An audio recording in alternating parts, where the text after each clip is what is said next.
수원역 버스 환승센터에서 시내버스가 정류장으로 돌진하는 사고가 발생해 1명이 숨지고 17명이 다쳤습니다. 경찰은 사고 원인을 조사하고 있습니다.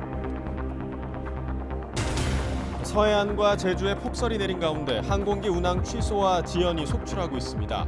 제주공항은 활주로 제설 작업으로 아침부터 운영이 중단됐습니다. 북극 한파가 계속되면서 절기상 동지인 오늘은 서울 아침 영하 17도로 추위가 절정에 달했습니다.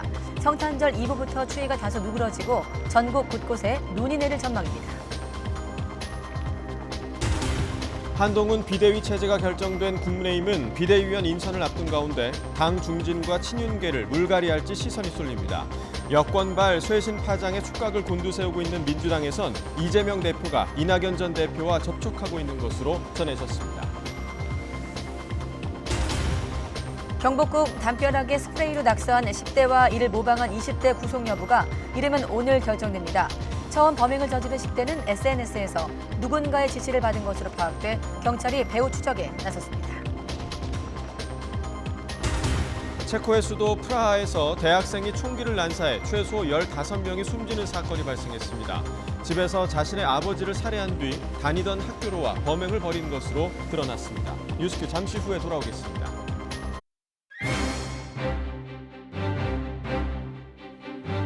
여러분 안녕하십니까? 가장 빠른 종합뉴스 뉴스큐 시작합니다. 네, 국민의힘 한동훈 비대위원장 지명자의 성탄 연휴는 아무래도 당의 전면 쇄신, 이를 위한 비대위 인선을 위한 구상이 되지 않을까 싶은데요. 민주당에선 한동훈 비대위를 낙관하는 목소리와 경계하는 목소리로 나뉘고 있습니다. 정치큐에서 정국 진단합니다. 간병 지옥, 간병 살해라는 신조어가 나올 정도로 우리 사회의 돌봄에 뒤따르는 간병 부담이 상당합니다. 정부가 병원이나 요양병원에 입원한 중증 환자들을 중심으로 간병 서비스를 대폭 확대하기로 했습니다. 전문가와 함께 고민해 보겠습니다. 네, 연휴 앞둔 금요일 안타깝게도 교통사고 소식으로 시작하겠습니다.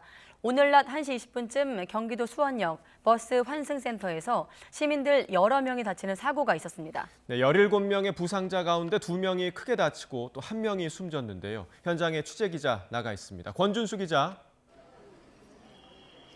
네, 수원역 버스 환승센터에 나와 있습니다. 네, 사고 현장 바로 앞인 것 같은데 설명해 주시죠.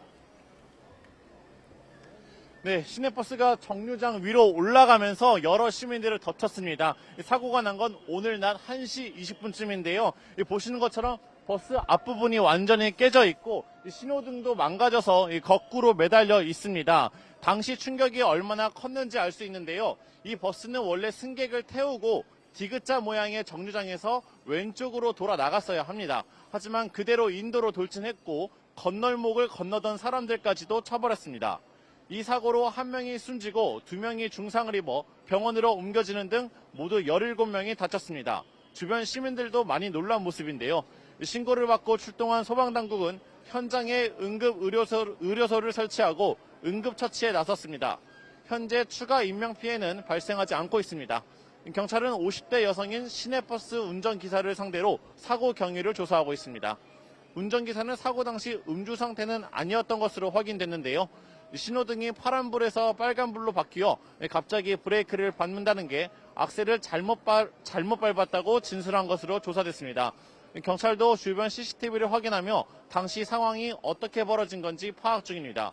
지금까지 수원역 버스 환승센터에서 YTN 권준수입니다. 네, 사고의 충격이 그대로 전해지는 현장이었습니다.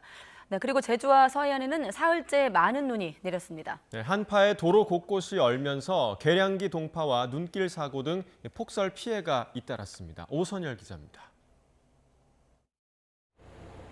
상인들이 새벽부터 나와 넉가래로 가게 앞 눈을 밀어내봅니다. 중장비까지 동원해 치워보지만 끝이 없습니다. 어제 오늘 20에서 30cm 왔고요.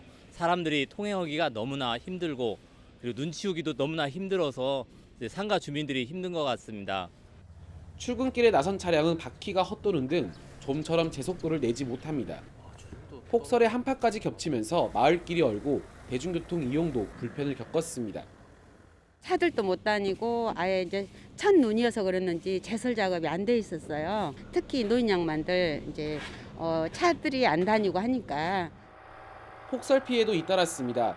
전남 영광에선 축사 천장이 무너지면서 돼지 500여 마리를 대피시키는 등 충남과 호남에서 10여 건의 시설 피해가 발생했습니다. 전남 담양에선 제설 작업을 하던 차량에서 불이 나 60대 운전자가 대피하고 차량 일부가 탔습니다. 바퀴 쪽인데 정확한 거는 이제 라인 쪽인 것 같아서 마찰열 때문에 발생한 걸로 추정하고 있습니다. 제주도에도 폭설이 내리면서 활주로 제설 작업 때문에 항공기 이착륙에 차질을 빚었고 전국적으로 200건이 넘는 수도 계량기 동파 신고가 접수됐습니다. 기상청은 서해안 지역에 내일까지 최대 10cm의 눈이 더 내릴 것으로 보고 농축산물 냉해 피해와 시설물 붕괴에 철저한 대비를 당부했습니다. YTN 오선혜입니다. 네, 제주도에는 내일 아침까지 눈이 이어질 것으로 보입니다. 네, 제주 산간에는 30cm, 또 내륙에도 3에서 8cm의 눈이 더 내린다고 합니다. 취재 기자 연결해서 눈과 한파 상황 알아봅니다. 정혜윤 기자. 네, 정혜윤입니다. 네, 그러니까 제주도 눈이 그치지 않고 내일 아침까지 이어진다는 거죠? 네, 그렇습니다. 해상에 만들어진 눈구름이 계속해서 영향을 주고 있습니다. 그제부터 폭설이 이어진 제주도 산간 지역에는 1m에 가까운 눈이 쌓였는데요. 제주도 내륙에도 3시간 동안 2.7cm 안팎의 눈이 내리는 등 24시간 동안 10cm 안팎의 눈이 쌓였습니다. 대설경보에 강풍주의보까지 겹치면서 항공기 운항에 지장이 발생한 겁니다. 기상청은 제주도의 눈이 내일 아침까지 이어진 뒤에 잠시 그칠 것으로 예상했습니다. 이후 낮 동안은 소강 상태를 보이겠지만 밤부터 다시 눈발이 굵어지면서 주말까지 이어질 것으로 보입니다. 다만 주말부터는 추위가 누그러들고 바람도 약해져서 항공편이 결항할 확률은 크지 않습니다. 네, 북극 한파 오늘이 절정이라고 하는데 앞으로의 추위 전망은 어떤가요? 네, 북극발 최강 한파가 절기 동지인 오늘 아침 절정에 달했습니다. 대관령 기온이 영하 20.4도, 철원도 영하 18.3도를 기록했고요.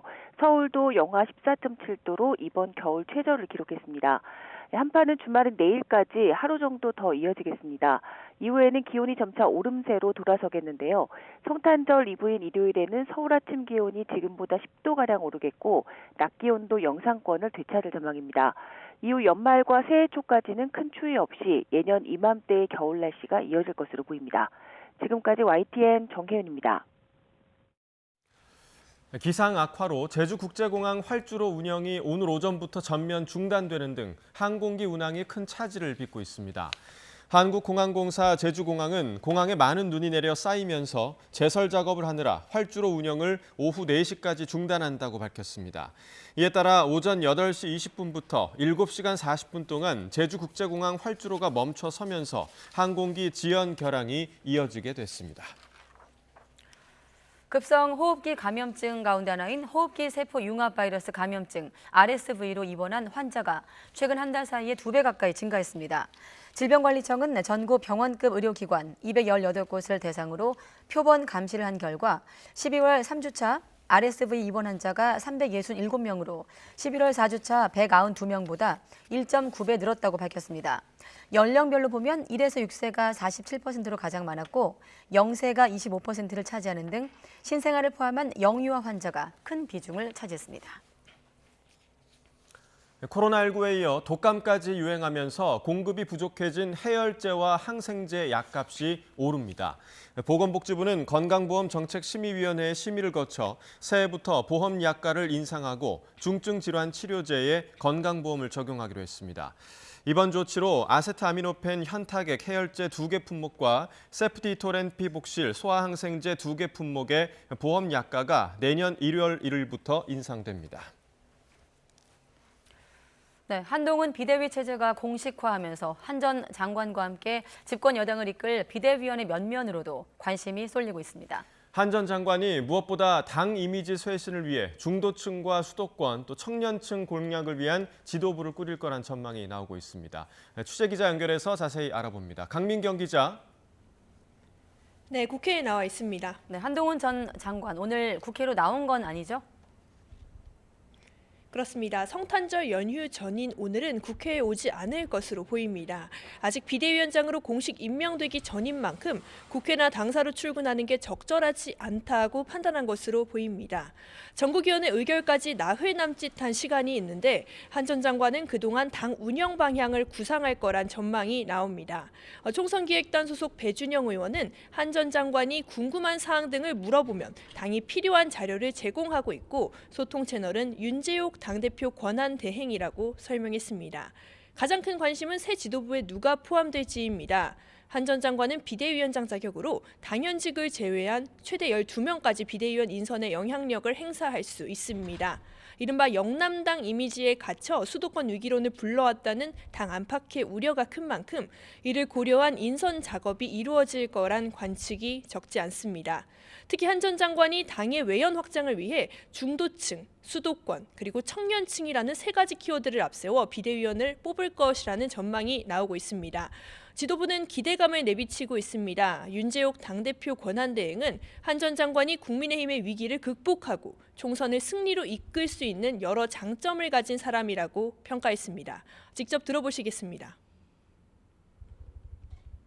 한동훈 후보는 젊음과 새로움으로 우리 정치에서 수십 년 군림해온 운동권 정치를 물리치고 탈진영 정치, 탈팬덤 정치 시대를 열 잠재력을 가지고 있는 분입니다.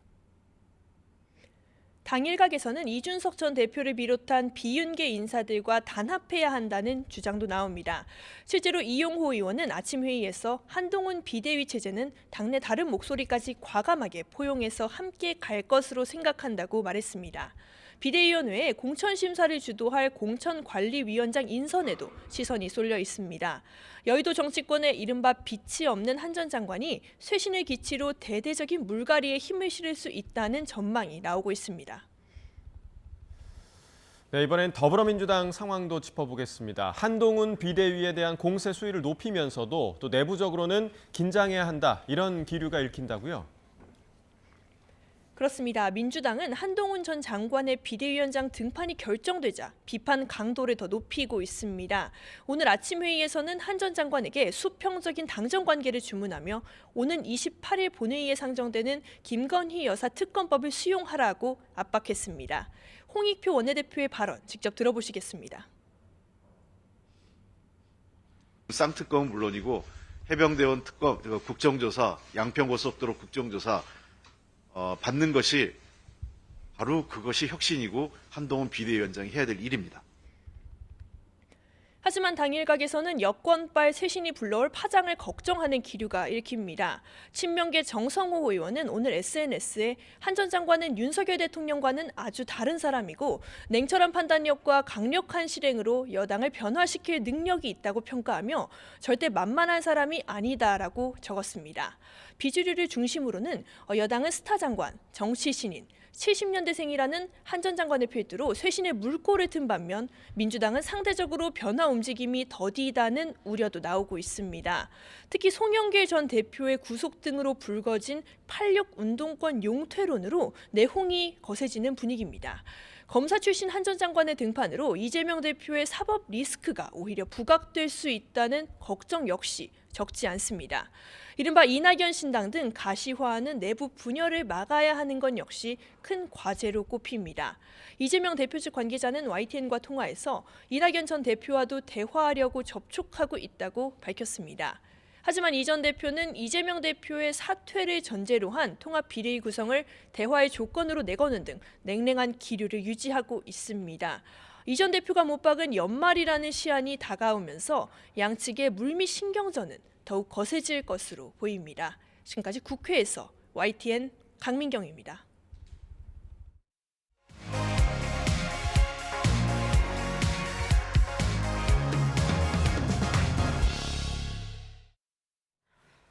네, 아무래도 연휴 지나면 전국은 또 한 번 요동칠 것으로 예상되고 있습니다. 정치큐 오늘은 강전의 변호사, 김민아 시사평론가 두 분과 함께하겠습니다. 안녕하십니까? 안녕하십니까? 네, 안녕하십니까? 네, 어제 뉴스큐 시간에 이제 이임식 현장을 마침 생중계로 연결하기도 했는데 그야말로 속전속결, 일사천리 이런 표현이 좀 맞는 상황인 것 같거든요. 한동훈 비대위 출범 어떻게 보십니까? 일단 뭐 한동훈 전 장관이 처음에 이제 비대위원장 얘기 나올 때는 당내 이견이 있으면 비대위원장도 어렵고 심지어 국민의 입당도 하기가 어려울 것 같다 이런 메시지가 본인 말인지 측근 말인지 뭐 언론에 이렇게 나왔는데 네. 그게 이제 소위 말하는 시중에서 얘기하는 뭐 간 보는 거냐 얘기가 이렇게 되니까 그 다음 날은 굉장히 급발진을 해서 할 수 있는 모든 강한 얘기를 다 했습니다. 그 다음 날은 모든 사안에 대해서 굉장히 강한 얘기를 하고 또 그 다음 날은 그렇게 된 게 또 너무 강한 얘기하는 거 아니야라고 하니까 그 다음 날은 또 말수를 줄이고 그렇게 좀 왔다 갔다 하면서 결국은 좀 뭐랄까 속내를 그 다음 날을 얘기를 했는데 네. 삼고초려하는 모습 보이면서 좀 이렇게 좀 뭔가 고뇌하는 모습도 연출하라고 하는 주변에 이제 얘기가 있었지만 그렇게 가지 않고 어쨌든 결심을 했다라고 하면 그러면 국민들이 지루해하니까 그냥 이제 나는 직진하는 게 맞다고 생각한다라는 취지로 얘기를 했어요. 그러니까 결심을 했다라고 하는 차원에서는 제가 생각해도 결심을 했다면은 바로 이제 비대위원장 하겠다라는 마음을 가지고 빨리 이제 준비를 하는 게 맞지 않겠습니까? 그러니까는 좀 빨리 시작을 하는 게 맞다고 보는데 네. 지금 이제 눈앞에 놓인 과제가 이제 뭐 만만한 과제들이 아닙니다. 그래서 이 만만한 과제들을 다 풀 수 있는 굉장히 고차방정식에 해당하는 과제들을 풀어야 되는데 네. 이 준비가 됐는가 하는 점에 있어서는 과연 준비가 혼자 할 수 있는 준비도 아니었을 것이고 네. 여러 사람이 도와줘야 되겠는데 그게 잘 될까에 대해서 상당히 걱정이 큽니다. 왜 걱정이 되는지는 잠시 뒤에 다음 질문에서 여쭤보기로 하고 고차방정식이라고 지금 평론가님 말씀하셨는데 한동훈 전 장관은 9회 말 투아웃 투스트라이크 이렇게 상황을 진단하고 있어요. 네, 지금 그만큼 국민의힘의 상황이 안 좋다라는 것인데요.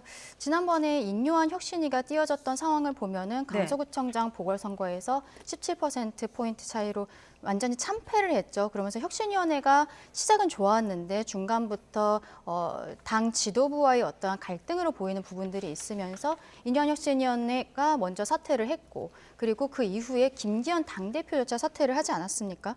네. 그런데 당대표가 없다는 거는 당에 이제 그 앞을 지도할 사람이 없다는 거죠. 근데 당대표가 없을 때 비대위원장이 이제 당대표의 직을 똑같은 일을 하게 되는 건데요.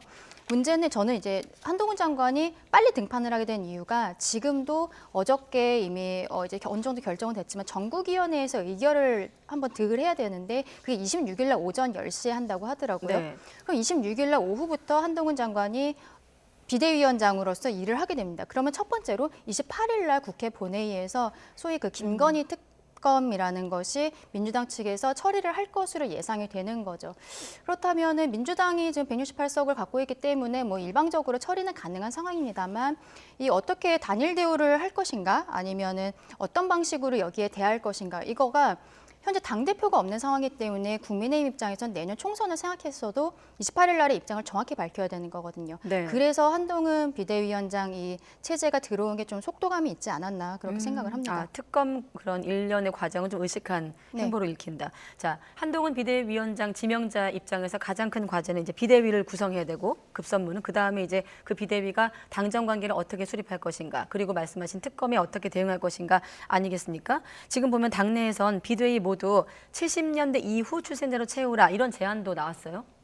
네. 지금 이제 그런 얘기들이 있죠. 그러니까 70년대 이후 출생자로 꾸려서 얻을 수 있는 효과라는 거는 이러한 분들이 이제 이전에 이제 정치권이 하지 못하는 새로운 사고를 하기 때문에 그러한 좀 참신하고 새로운 이미지를 한동훈 장관이 나름대로 가지고 있는 바보다 훨씬 더 이제 좀 강화를 해서 증폭을 시켜서 이번 총선을 좀 구태한 이미지보다는 새로운 이미지로 좀 치러내자 이런 측면이 하나가 있는 것 같고 두 번째로 이제 아무래도 민주당이 가지고 있는 이미지라는 게 이 86 운동권 이미지라는 게 있기 때문에 이거하고 정확하게 어떤 좀 대립각을 강하게 세워서 한동훈 장관이 이끄는 뭔가 새로운 어떤 보수적인 어떤 그러한 좀 정치가 과거의 어떤 구태한 보수 정치가 아닌 새로운 정치가 86 운동권 민주당 어떤 진보 정치를 좀 밀어내는 것이다. 이런 이제 어떤 프레임을 잘 세워가지고 좀 이러한 이제 지금의 어떤 정권 심판론이나 이런 것들을 해석을 해보자 이런 의도를 좀 강하게 좀 실어보자 이런 것으로 보이거든요. 근데 그러한 의도가 잘 관철이 되려면은 이 비대위를 한동훈 장관을 필두로 해서 한동훈 비대위를 이렇게 잘 꾸리면 이분들이 중심이 돼서 정말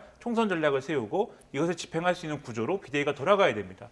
그런데 많은 분들이 지적을 하지만 이 김종인 전 비대위원장이 뭐 이제 라디오 인터뷰에서도 얘기를 했지만 지금 여당의 사정이라는 거는 사실 용산 대통령실의 여러 가지 의중이라든가 그 용산 대통령실이 사실상 총선 전략이나 이런 것들에 나름대로 갖고 있는 생각이나 이런 것들로부터 네. 크게 벗어날 수가 없는 조건을 또 가지고 있어요. 그래서 용산 대통령실을 중심으로 한 나름대로의 이 뭐랄까요 집단 지성이라고 제가 표현을 할까요? 그러한 것들로부터 같이 돌아가는 국면이기 때문에 자칫 잘못하면 여기서 한동훈 비대위가 자기 목소리를 강하게 내고 좀 용산 대통령실의 어떤 영향력이라든가 이런 것으로부터 자유롭게 좀 이렇게 좀 움직이지 못하면 인요한 혁신이가 거쳤던 그러한 오류를 똑같이 거칠 수도 있는 상황이 될 수가 있는 거거든요. 네. 그래서 이 뭐 70년대, 80년대, 90년대생으로 이 비대위를 구성하자라는 제안이 효과적으로 이루어지려면 결국 한동훈 비대위원장이 얼만큼 용산하고의 관계 정립이나 이런 것들을 잘 해낼 수 있느냐. 이게 먼저 선결 조건이 이루어져야 이 그러한 전략도 제대로 될 것이다. 이걸 먼저 봐야 되는 것이죠. 당정 관계 수립이 좀 전제되는 그다음에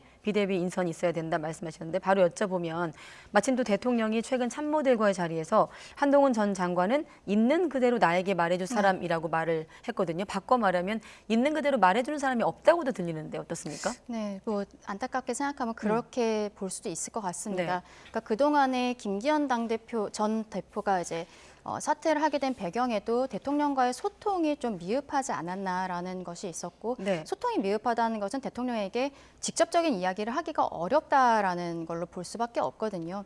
근데 한동훈 장관 같은 경우에는 기존의 검찰 조직에서 물론 윤석열 대통령의 부하 직원으로서 있었습니다만 그때 뭐 특검팀을 같이 하기도 했고 위아래가 아닌 하나의 수평적 관계로서 같이 일을 했었던 것으로 보입니다. 그리고 또 사실 한동훈 장관이 그동안에 업무를 했던 방식을 보면 본인도 뭐 위에 사람을 모시지 않는다라고 얘기를 하지만 어떻게 뭐 누군가의 압박을 느낀다라거나 그런 이미지가 전혀 아니었잖아요. 사실 국감에서 민주당 의원들이 이야기를 할 때 거기에 대해서 조목조목 반박하는 모습들에 있어서 국민의힘 지지자분들께서 굉장히 열광을 해주셨던 부분이 있는데 네. 그런 걸 보면 한동훈 장관의 성격 자체도 본인이 하고 싶은 이야기는 어떤 자리에서든지 하는 성격으로 볼 수 있을 것 같습니다. 윤석열 대통령이 한 이야기는 그런 것으로 보이고 또 한동훈 장관이 지금 73년생으로 알려져 있는데요.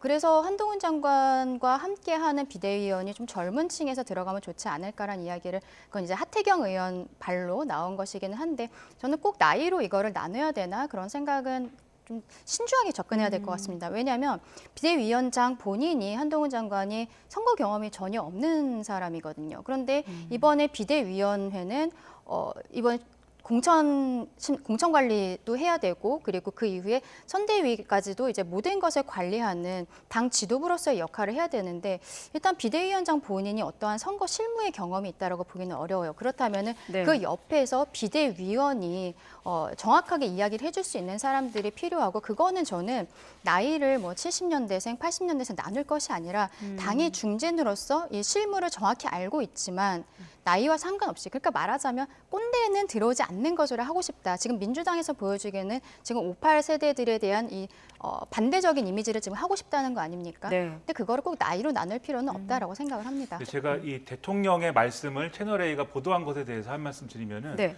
오히려 대통령이 이렇게 말씀함으로써 소위 말하는 한동훈 비대위원장이라는 카드가 네. 윤심이 실려 있는 카드 아니냐라는 거에 대해서 오히려 이렇게 나오면은 그런 것 같다라는 생각이 오히려 들 수도 있는 얘기예요. 이게 왜냐하면 오히려 제가 볼 때 모범 답안은 이 비대위원장이라는 거는 당에서 알아서 정하는 것이고 나의 생각과는 관련이 없다. 이게 오히려 모범 답안인 거고 네. 대통령이 오히려 여기서 해야 될 입장 그런 건데 이 세간의 시선이라는 거는 한동훈 전 장관이 윤석열 대통령이 검사 시절부터 측근이기 때문에 윤석열 대통령의 어떤 영향력이나 이런 것으로부터 자유롭지 않을 것이다라는 우려가 있는 거잖아요. 근데 거기에 대해서 여러분 걱정하지 마시오. 한동훈 전 장관은 나의 영향력으로부터 자유로운 사람입니다. 걱정하지 마세요. 비대위원장 해도 됩니다. 대통령이 이렇게 얘기하는 거지 않습니까? 그러니까 대통령의 선호가 한동훈 비대위원장에 있는 것이 맞는가 보다 이렇게 생각하게 되는 거거든요. 네. 그러니까 그게 이제 윤심 논란과 직결되는 부분이어서 오히려 이렇게 얘기한 거는 역효과일 수 있다는 생각이 첫 번째로 들고 두 번째로 검사 시절에는 한동훈 검사와 윤석열 검사의 관계가 그랬을 수도 있습니다. 실제로 이제 그 당시 에피소드나 이런 것들 언론에 나온 거 보면은 실제 한동훈 검사가 어려운 문제를 이제 해결하고 이러면 그러면은 굉장히 윤석열 당시 검사, 지금 대통령이시지만 네. 윤석열 검사 만족해하고 그리고 같이 회식하러 가자라고 했는데 한동훈 검사 난 술 안 먹으니까 집에 갑니다 해도 한동훈 검사는 멋있다라고 넘어갔다는 거예요. 근데 그건 왜냐면은 서로 검사로서의 어떤 능력이나 이런 걸 존중하면서 서로 검사의 관계이기 때문에 그런 것들이 가능했던 건데 네. 지금은 이제 정치권에 들어오면은 한동훈 비대위원장이 만약에 되면은 이제부터는 미래 권력이고 그 차기 대권 주자이기 때문에 윤석열 대통령은 이제부터는 이 현재 권력인 상황에서 두 사람이 결국 합을 맞춰야 되는 구조가 되는데 이럴 경우에는 역대의 이제 여러 가지 현재 권력과 미래 권력의 관계는 다소 아쉽게도 제로섬 싸움의 어떤 그러한 이제 관계였던 상황들이 많이 펼쳐집니다. 그러면 과연 윤석열 대통령이 여러 가지 관계에서 여당의 그립을 쉽게 놓치기 어려운 상황이 계속 있을 텐데 네. 한동훈 비대위원장이 그러한 상황을 좀 떨치고 여기는 이 비대위만큼은 예를 들면 내 사람으로 채우겠습니다. 또는 좀 이따 얘기할 것 같지만 공천만큼은 이 방식으로 하겠습니다라는 고집을 세울 수 있을 것이냐. 네. 여기서 충돌하게 되고 이러면 제가 볼 때는 유지하기 어려울 것 같거든요. 아직 임기 초인 상황인데 대통령도 그러한 것들이 상당히 어려운 과제로 다가온다는 점에서는 이러한 보도 내용이 오히려 앞으로의 어려움을 암시한다. 저는 그렇게 느껴진다는 겁니다. 짧게만 여쭤보면 이런 보도가 한동훈 비대위원장 지명자한테 부담일까요? 제가 볼 때는 지금 시점에서? 어떤 면에서는 짧게는 당내에서는 이게 윤심이 한동훈 비대위원장에게 있는 것 같으니까 더 이상 이견을 말하지 말자로 정리하는 효과는 있었을 수도 있습니다. 네. 하지만 장기적으로는 이게 한동훈 비대위원장은 역시 윤석열 아바타야. 이러한 관측에 힘이 실릴 수도 있는 것이어서 장기적으로는 이게 부담이 될 수가 있는 거죠. 네, 민주당은 이 모든 상황을 어떻게 지켜보고 있냐면 오히려 호재란 의견이 있습니다. 뭐 요즘 이렇게 표현하더라고요. 한나 땡, 한동훈 나오면 땡큐, 뭐 이런 뭐 반응이 있는가 하면 방심하면 안 된다 이런 경계의 목소리도 있는데 민주당에겐 좀 어떻게 영향을 미칠까요? 민주당에는 저는 그쪽에서 뭐 한나땡이란 말도 하지만 그거는 사실 말도 안 되는 얘기라고 생각하고 지금 현재로서는 민주당에서 아마도 이재명 당대표 체제로 계속 갈 것으로 예상이 되기 때문에 좀 이미지가 굉장히 극단적으로 다르지 않습니까? 검사 출신의 여당 당대표 비대위원장 그런데 지금 이재명 대표 같은 경우에는 피의자로서 검찰의 조사도 받지만 재판을 나가고 있단 말이에요. 피고인의 신분도 가지고 있는 거죠. 그렇다면 이것이 총선 과정에서 물론 개개 선수로 나오는 후보들의 이야기도 많이 있겠습니다만은 당 전체가 어떻게 국민들께 어필을 할 것인지 그게 되게 말씀 죄송합니다. 네. 그런데 이제 이재명 대표 같은 경우에는 이재명 대표가 지금 비대위원장을 하자고 하는 지금 원칙과 상식의 의견을 듣지를 않고 있고 또 이상민 대표도 만나지 않고 있고 굉장히 독단적인 모습을 보이고 있어요. 근데 한동훈 장관 같은 경우도 이제 비대위원들을 인선을 해야 되고 앞으로 공관위원장이라든지 여기 인선을 해야 되는데 그 과정에서 저는 분명히 다른 모습을 보여줄 거라고 생각을 합니다. 윤석열 대통령과의 관계에 있어서도 본인이 그런 우려를 받고 있다는 것을 충분히 알고 있거든요. 근데 한동훈 장관은 본인이 어떠한 보여주는 방식에 대해서 잘 알고 있는 사람이라고 생각을 합니다. 뭐 액세서리 같은 거를 쓴다든지 뭐 이어폰을 쓴다든지 커피잔을 쓴다든지 이런 것들을 알고 있는 사람이기 때문에 윤석열 대통령에게 저는 이 총선 과정에서 오히려 본인이 직언을 하면서 들이받는 이미지를 만들 수 있다고 생각을 해요. 그거를 하면서 중도층에 어필을 하는 거죠. 그런데 지금 민주당 같은 경우에는 당내에서 뭐 통합이라든지 이런 이야기들을 계속 하고는 있습니다만 전혀 이게 진행이 되고 있지 않아요. 그렇다면은 한동훈 장관이 지금 당 내부의 문제가 아니라 대통령과 당정 간의 관계를 좀 재정립을 하다 보면은 그때는 민주당에서 지금 이야기하는 것만큼 하기는 어려울 거다 그렇게 생각합니다. 네, 조금 전에 이재명 대표가 안 만난다는 사람은 이낙연 전 대표. 네. 말씀하신 그리고 거죠? 네. 지금 이상민 전 의원의 네. 경우에도 탈당 과정에서 계속적으로 이야기가 있었는데 이재명 대표가 한 번 대화의 물꼬를 튼 적도 없었죠. 네, 그런 부분들을 말씀을 드리는 겁니다. 네, 아무래도 한동훈 비대위 앞에 놓인 첫 번째 시험대 우리가 아까 얘기했던 김건희 특검법이 될 거라는 것에 이견이 없는 상황인데 자, 한동훈 전 장관의 악법 발언을 놓고 여야가 공방을 벌였습니다. 잠깐 들어보시죠. 법무부 장관이 국회에서 논의될 사안을 갖고 악법이다 이렇게 표현하는 것은 정치 중립을 훼손한 겁니다. 굉장히 잘못된 발언이죠. 그리고 악법이라고 얘기하는 것을 총선과 연계해서 이미 그때 그래서 정치인 다 됐다 이렇게 얘기를 했었는데요. 그거는 정치인으로서 얘기지 법조인 또 법무부 장관으로서의 답변은 절대 아니라고 생각합니다. 법을 다루는 법무부 장관이 법에 독소 조항이 있고 또 법의 내용과 관련해서 문제가 있다는 그 의견 표명을 못하는 것은 아니죠. 정치적인 중립의 여부가 아니고 법무부 장관으로서 그 법의 내용의 문제점에 대해서 이야기할 수 있지 않겠습니까? 네, 악법 발언 당시엔 장관 신분이었기 때문에 그러니까 민주당은 정치 중립 훼손이다, 여당은 의견 표명이다 이렇게 맞서고 있네요. 그러니까 예를 들면 야구에서 제가 뭐 야구를 즐기지는 않습니다만 보는 것도 그렇고 하는 것도 그렇고 뭐 보시다시피 이제 적합한 신체 조건이 아니어서 즐기지는 않는데 네. 야구에서 이제 뭐가 스트라이크고 뭐가 이제 볼이냐를 구분하는 게 이제 심판의 어떤 판단에 따라 달라지는데 네. 그날의 어떤 그 스트라이크가 어디까지냐는 계속 이제 투수가 계속 그 스트라이크 선을 위협을 하면서 조금씩 넓혀가는 게 투수의 전략이다라는 걸 제가 봤거든요. 그래서 네. 심판을 계속 이제 헷갈리게 하면서 여기까지가 스트라이크였는데 계속 그걸 위협하니까 계속 이 스트라이크 존이 점점 이제 넓어지는 전략을 투수가 구사한다 이런 걸 본 일이 있어요. 그 얘기를 왜 말씀드리냐면 네. 한동훈 장관이 법무부 장관 한 다음에 계속 장관이 할 수 있는 말은 어디까지인 것일까? 어디까지가 정치적 중립인 것이고 어디까지가 장관이 할 수 있는 말일까라는 그 기준을 계속 사실 넓혀왔습니다. 그래서 지금 이 김건희 특검법과 관련돼서 한 말도 이게 장관이 할 수 있는 말은 어디까지고 할 수 없는 말이 어디까지인지에 대한 기준을 지금 상당히 애매하게 지금 만들어버린 거예요. 그래서 정확하게 좀 판단을 해보면은 가령 이런 말은 할 수도 있을 것 같아요. 김건희 특검법과 관련돼서 이 특검을 추천하는 어떤 방식과 관련돼서 이게 뭐 예를 들면은 지금 이제 비교섭 단체가 추천하게 돼 있는 부분을 대한변협이 1차적으로 좀 필터링을 하고 네. 그 추천돼 있는 후보군 중에서 비교섭 단체가 추천된 거를 2명 중에서 대통령이 선택한다든지 이런 방식이 있어야 된다. 약간 좀 필터링을 한번 하는 게 필요하지 않느냐라는 네. 거에 대한 법적인 어떤 법의 내적 논리를 지적한다고 하면 그거는 지금 윤재호 원내대표 얘기하는 대로 법무부 장관이 할 수 있는 지적이라고 생각을 합니다. 근데 그게 아니라 시점을 보니까 이게 총선 직전에 민주당이 너무 선거에 이용하기가 좋은 시점이어서 이게 선전선동의 도구로 이용될 수가 있다라는 점에서 악법이다. 이렇게 얘기한다고 하면은 저는 그것은 법무부 장관으로서 얘기하기에는 정치적 중립 훼손이 될 수가 있다. 이런 느낌이 들거든요. 왜냐하면 이 정치적 시점이라는 거는 이것은 민주당이 일방적으로 패스트트랙에 태워가지고 이 시점에 이 법을 특검을 하도록 만들었다라는 게 민주당 혼자서 한 게 아니에요. 왜냐하면 지금 용산 대통령실이나 여당이 지금 자신하는 대로 네. 이 문제가 이 문재인 정권에서 탈탈 털어가지고 정말 먼지 하나 나올 가능성이 없는 문제다라고 하면은 그 이전에 여야가 합의해가지고 특검을 받아버렸으면 되는 거거든요. 그리고 그렇게 해서 특검 수사가 진행했으면은 지금 이 얘기를 할 이유가 없습니다. 그렇죠? 벌써 특검 다 진행돼가지고 먼지 한 톨 나오지 않고 국민들이 볼 때 아 역시 도이치모터스 주가 조작 사건하고 김건희 여사하고는 관련이 없는 거였구나라고 하고 아마 끝났을 거예요. 근데 그걸 여기까지 갖고 온 책임도 뭐 민주당이 상당 부분 선거에 이용하려고 아마 했겠지만 여당이 사실상 방치해가지고 여기까지 온 거 아닙니까? 그러면은 이 문제를 한쪽 편에 서가지고 이게 민주당이 선거에 이용하려고 한 겁니다라고 얘기하는 것은 결국은 정파적인 구도 속으로 장관이 들어가 버린 거죠. 그래서 이거는 제가 볼 때는 정치적인 중립 위반이다라고 한쪽에서 문제제기할 수 있는 건이기 때문에 이런 것들을 잘 구분해가지고 우리가 판단하는 것이 필요하다라는 점에서 한동훈 장관이 무리한 얘기했다라고 저는 보는 겁니다. 예, 그렇지만 지금 한동훈 장관이 독소 조항이라고 이야기한 부분에 대해서 생각을 해보면은요, 이 특검법 안에 브리핑 관련한 조항이 있습니다.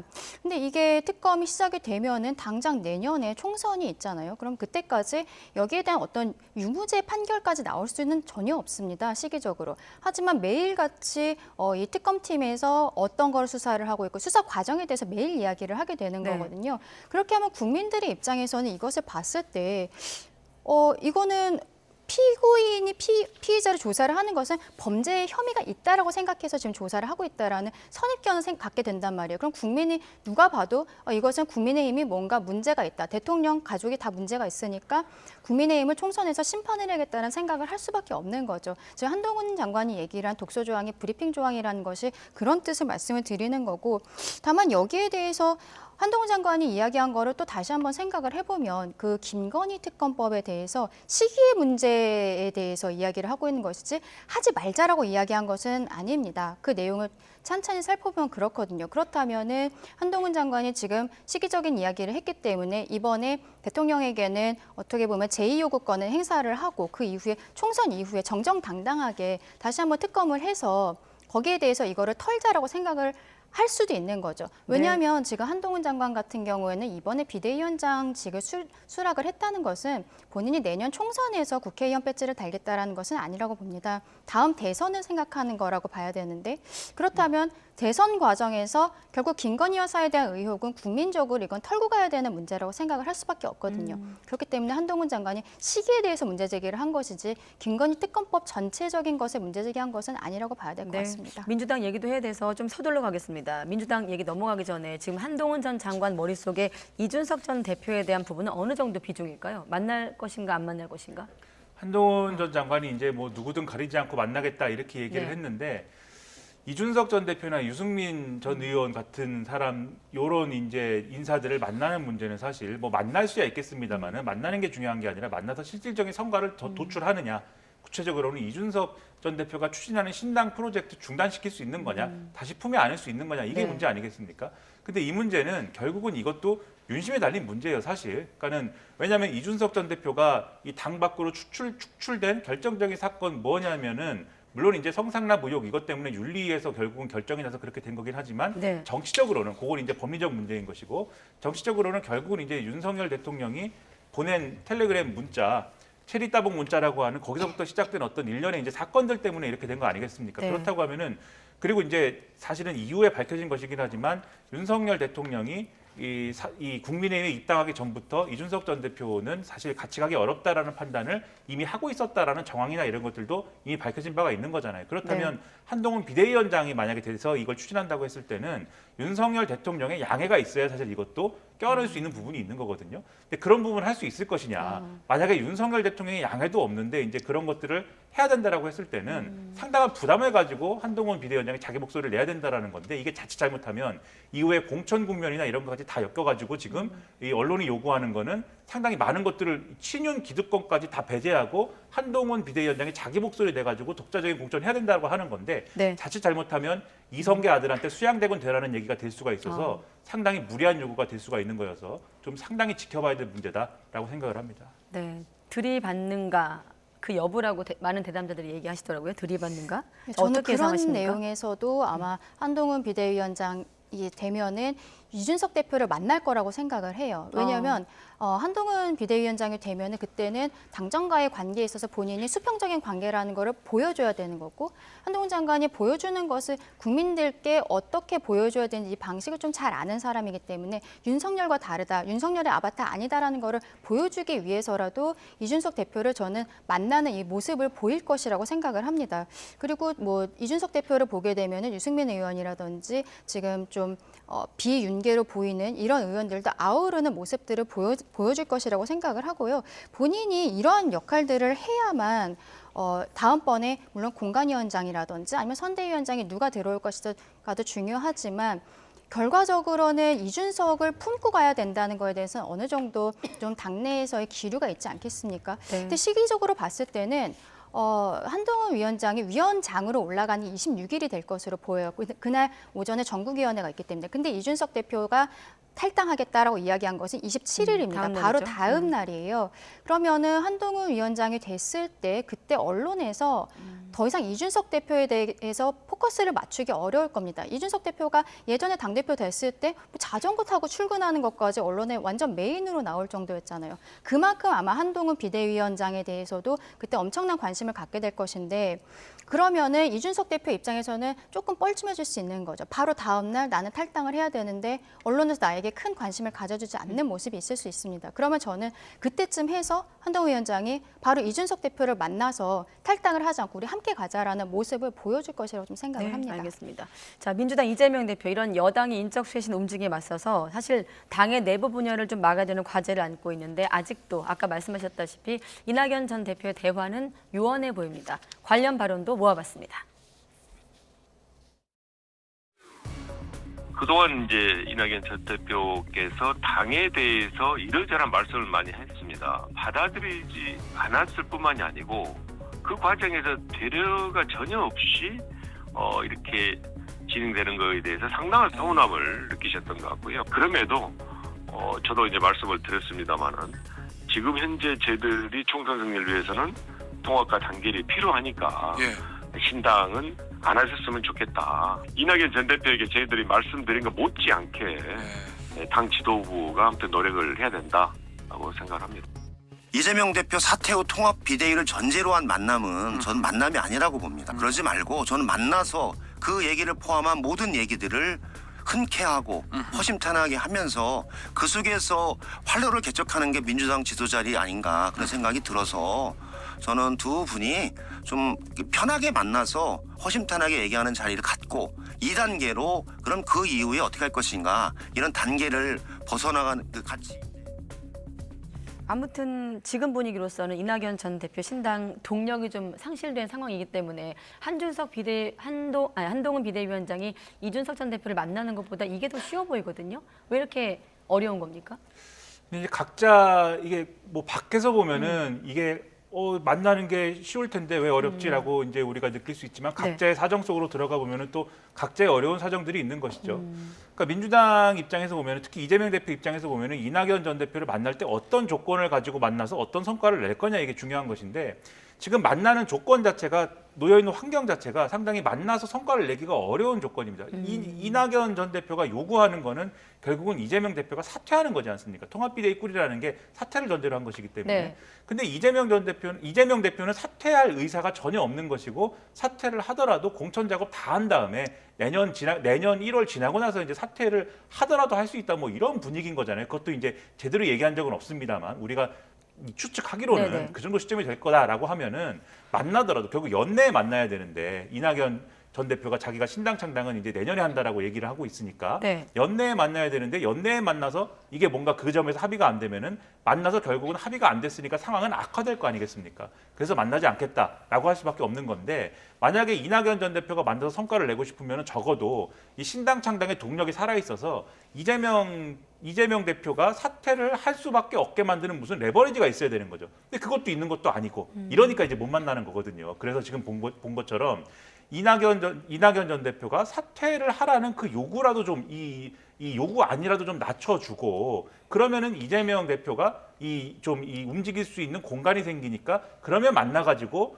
이 당장 어떤 결론을 못 내더라도 뭔가 이 합의할 수 있는 룸을 만들어갈 수 있는 거 아니냐는 얘기가 나오는 건데 이낙연 전 대표가 그렇게 움직이지 않기 때문에 당분간 또 어렵지 않겠는가 합니다. 그래서 전제 없이 만나라 이런 당내 주문이 있어요? 네, 지금 뭐 정세균 전 총리 그리고 김부겸 전 총리 이 두 분을 약간 중간에 두고서는 이낙연, 이재명 지금 전현직 당대표가 밀당을 하는 것처럼 이런 모습을 보이고 있는데 저는 이거 좀 생각나는 게 이재명 대표가 올해 단식을 한번 쳤잖아요. 단식할 때 해달라는 게 뭐였냐면 내각 총사퇴 그리고 대통령의 태도 변화였거든요. 그게 지금 이낙연 전 대표가 이재명 현 대표에게 원하는 것과 비슷한 상황입니다. 이걸 받아들일 수가 없는 상황이에요. 하지만 결과적으로 총선을 치르는 과정에서 저는 이낙연 신당이 실질적으로 이루어지긴 좀 어려울 거라고 생각하지만 이거를 보듬어 안는 모습을 분명히 해야 되거든요. 아까도 말씀드렸지만 이재명 대표 같은 경우에는 이상민 의원이 탈당하던 과정에도 전혀 대화가 없었고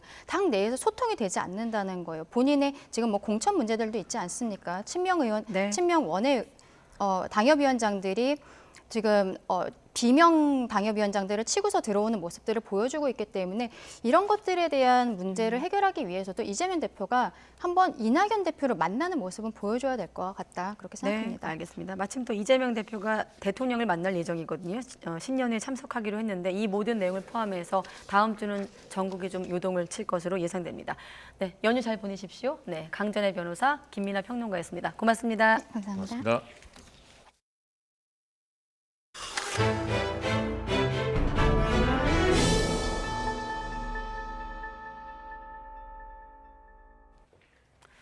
네, 여신도들에게 성범죄를 저지른 혐의로 재판에 넘겨진 정명석 기독교 복음선교회 총재가 1심에서 징역 23년을 선고받았습니다. 재판부는 정 씨가 증거를 부인하면서 반성하지 않는 모습을 보여 죄가 더 무겁다고 말했는데 취재기자 연결해서 좀 더 들어보겠습니다. 이문석 기자. 네, 대전입니다. 네, 선고 내용 전해주시죠. 네, 대전지방법원은 정명석 JMS 총재에게 징역 23년을 선고했습니다. 올해 78살인 정 씨 나이를 생각할 때 사실상 종신형에 가깝습니다. 이와 함께 위치 추적 전자장치 부착 15년과 10년간 신상 공개, 아동 청소년 장애인 기관 취업 제한 10년을 명령했습니다. 이미 피고인 정 씨는 신도들을 성폭행해 징역 10년을 선고받고 복역한 전과가 있는데요. 지난 2018년 2월 출소한 뒤 신도 3명을 상대로 20여 차례 성범죄를 저지른 혐의로 다시 법정에 섰습니다. 피해 신도 가운데 둘은 외국인입니다. 정 씨는 여신도들이 한거불능 상태가 아니었다며 줄곧 혐의를 부인해왔습니다. 그러나 재판부는 정 씨가 인적 신뢰 관계와 심신장애 상태를 이용해 계획적으로 성폭력을 저질렀다고 판단했습니다. 또 손바닥으로 하늘을 가려보겠다는 의지로 녹음 파일 증거를 부인하고 피해자들을 무고로 고소하는 등 범행 후 정황도 좋지 않다고 지적했습니다. 그래서 범행을 반성하지 않는 점을 양형에 반영했다고 했습니다. 이 같은 1심 판결은 기소된 지 1년 2개월 만에 나온 겁니다. 정 씨 측이 공정한 재판이 어렵다며 2차례 법관 기피 신청을 내서 선고가 계속해서 미뤄졌기 때문이죠. 그 사이 JMS 2인자 예명 정조은에게 징역 7년이 내려지는 등 공범들 모두 1심에서 징역형을 선고받았습니다. 오늘 법원 앞에선 JMS 신도 140여 명이 집회를 열고 재판이 공정하지 못하다고 주장했는데 다행히 우려했던 소동은 빚어지지 않았습니다. 이런 가운데 정 씨는 성범죄 혐의가 더해질 가능성이 큰 상황입니다.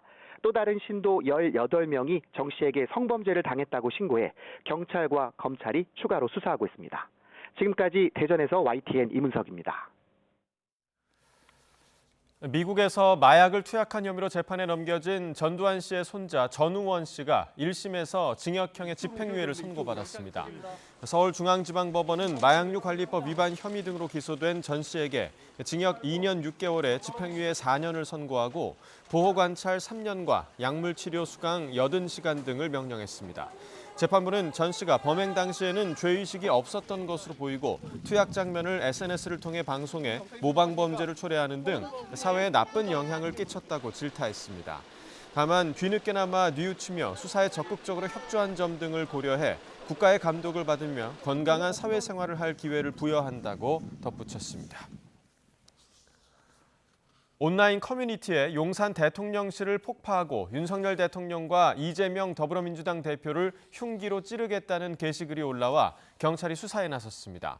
서울 용산경찰서는 오늘 이 같은 내용이 담긴 온라인 게시글이 올라왔다는 신고를 접수해 인터넷 IP 등을 토대로 작성자를 추적하고 있습니다. 앞서 온라인 커뮤니티 DC인사이드에는 오늘 새벽 0시 반쯤 토요일 낮 11시 59분에 용산 대통령실을 폭파하고 윤석열 대통령과 이재명 대표를 흉기로 찌를 예정이라는 게시글이 올라왔습니다. 네, 오늘 오전 경복궁 담벼락에 스프레이를 낙서하고 도주한 20대 모방범에 이어 최초 범행을 저지른 10대도 잇따라 구속심사를 받았습니다.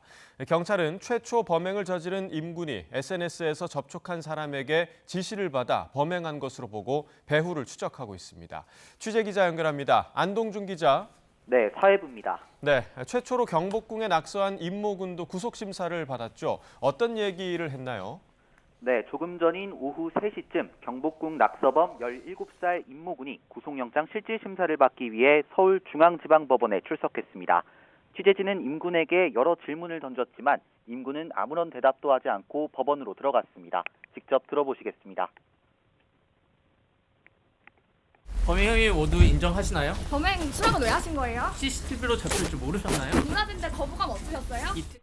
앞서 오전 10시 반쯤에는 2차 범행을 저지른 모방범 28살 설모 씨에 대한 구속 전 피의자 신문이 열렸습니다. 설 씨는 범행 이유 등을 묻는 취재진 질문에 작은 목소리로 연신 죄송하다고 답했습니다. 이들에 대한 구속 여부는 이르면 오늘 결정될 예정입니다. 네, 임군에게 범행을 지시한 배후에 대한 수사도 이어지고 있죠. 네, 경찰은 임군이 텔레그램에서 신원 미상의 인물에게 지시를 받아 이번 범행을 저지른 것으로 파악했는데요. 여기에는 자신을 불법 동영상 공유 사이트 관계자 이 팀장이라고 소개한 인물이 등장합니다. 임군이 같이 일을 하면 300만 원을 주겠다는 글을 보고 이 팀장에게 연락해 이번 범행이 시작됐다는 겁니다. 이후 임군은 이 팀장에게 착수금과 택시비 명목으로 10만 원을 받고 범행 사실을 텔레그램으로 보고하기도 했습니다.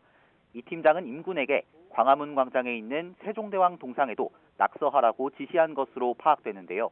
경계가 삼엄해 실제로 범행을 실행하지는 못했다고 진술했습니다. 또 범행을 마친 뒤에는 임군 주거지인 수원 어딘가에 550만 원을 숨겨놓겠다고 했지만 실제로는 전달되지 않은 것으로 알려졌습니다. 경찰은 배후를 추적하기 위해 임군에게 착수금 등을 보낸 계좌와 SNS 계정을 추적하면서 이 인물이 이 팀장이 맞는지 또 불법 동영상 공유 사이트와 어떤 관련이 있는지도 들여다보고 있습니다. 지금까지 사회부에서 YTN 안동준입니다. 직원 1명이 사망한 국방과학연구소 폭발 사고 원인을 찾기 위해 경찰이 국립과학수사연구원 본원과 합동감식을 벌이기로 했습니다. 대전경찰청은 실험동에 보관 중이던 40kg짜리 탄두 2개 중에 하나가 폭발해 직원이 사망한 것으로 추정되는데 내부 CCTV가 없어 정확한 경위 파악이 어렵다고 밝혔습니다. 숨진 직원은 사고 발생 전 타는 냄새가 나 내부를 확인하겠다고 동료에게 전화했던 것으로 조사됐습니다. 오송 지하차도 참사와 관련해서 미호강 임시제방 공사 현장을 관리 감독한 감리단장이 재판에 넘겨졌습니다. 기존 제방을 불법 철거하고 임시제방을 부실하게 쌓아 올린 사실을 알고도 이를 방치하고 묵인한 혐의입니다. 이성우 기자입니다. 14명이 숨지고 11명이 다친 오송 지하차도 참사 사고. 사고 당일 미호강 임시제방이 무너지면서 강물이 순식간에 궁평이 지하차도로 밀려들어 참사가 발생했습니다. 사건을 수사 중인 검찰은 미호강 임시제방이 사고의 선행 요인으로 판단하고 이 부분을 집중 조사했습니다. 결국 제방을 불법 철거하고 임시제방을 부실하게 쌓아 올린 사실이 드러남에 따라 검찰은 감리단장 A씨를 업무상 과실치사상과 증거위조 교사 등의 혐의로 구속 기소했습니다. A씨는 시공사가 오송 청주 도로 확장 공사를 위해 기존 제방을 불법 철거하고 임시 제방을 부실하게 쌓아 올린 사실을 알고도 이를 방치하고 묵인한 혐의를 받고 있습니다. 검찰 조사 결과 임시 제방 공사를 하려면 사전에 시공 계획서를 만들고 하천 조명 허가를 받아야 하지만 이 절차가 전혀 없었던 것으로 드러났습니다. 더구나 사고가 발생하자 뒤늦게 시공 계획서 등을 위조 작성해 검찰에 제출했습니다. 특히 올해는 예년보다 임시 제방을 한 달가량 늦게 설치했고 그마저도 도로 확장 공사 준공을 앞두고 있어 제방 축조도 미룬 것으로 나타났습니다. 끝나기 전에는 한 일주일 됐나? 그냥 저기 얕으니까 큰 단프 트럭에 흙 갖다 붓고 단프 트럭 하나 또 흙 넣고 쬐그만 게 와서 올리니 뭐. 여기에 임시 제방이 기존 제방보다 3.3m 낮게 시공됐고 법정 기준보다도 낮게 만들어진 것으로 확인됐습니다. 검찰 관계자는 하천관리청과 협의하지 않고 마음대로 임시 제방을 불법 설치함에 따라 사고의 최초 원인을 제공했다고 보고 있다고 말했습니다. 검찰은 시공사와 행정중심 복합도시건설청 등 나머지 부실 대응 기관에 대해서는 추가 수사를 벌여 신병 처리 방향을 결정할 계획입니다. YTN 이성우입니다. 전국 장애인 차별 철폐연대가 내년 1월 2일부터 지하철 탑승 시위를 재개하겠다고 예고했습니다. 이들은 장애인 이동권 보장을 위한 최소한의 예산 270억 원 증액이 무산됐다고 반발하며 이같이 밝혔습니다. 직접 들어보겠습니다.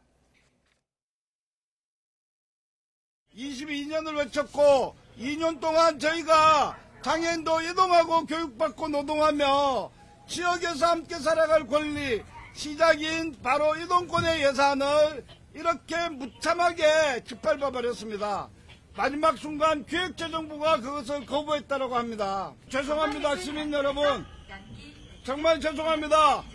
저희는 출근길에 지하철을 다시 타겠습니다.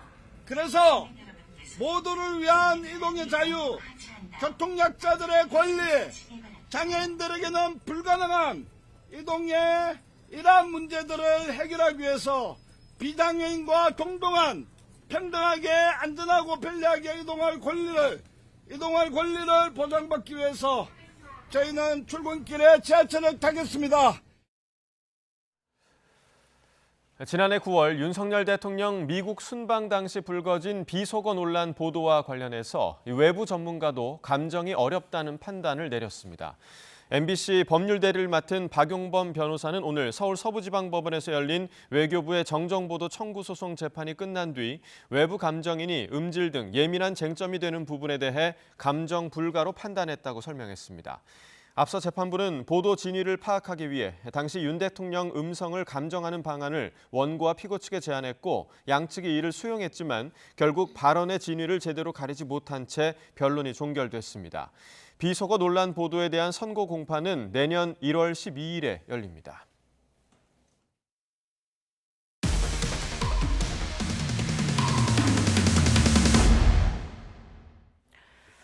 네, 오랜 시간 경찰 캐비넷 속에 방치돼 있던 사건. 17년 전에 발생한 성폭력 미제 사건의 범인이 최근에 붙잡혔습니다. 범행 당시 현장에 남겨진 채모가 결정적 단서가 됐습니다. 박정현 기자가 단독 보도합니다. 지난 2006년 6월 서울 신림동 다세대 주택에서 112 신고가 접수됐습니다.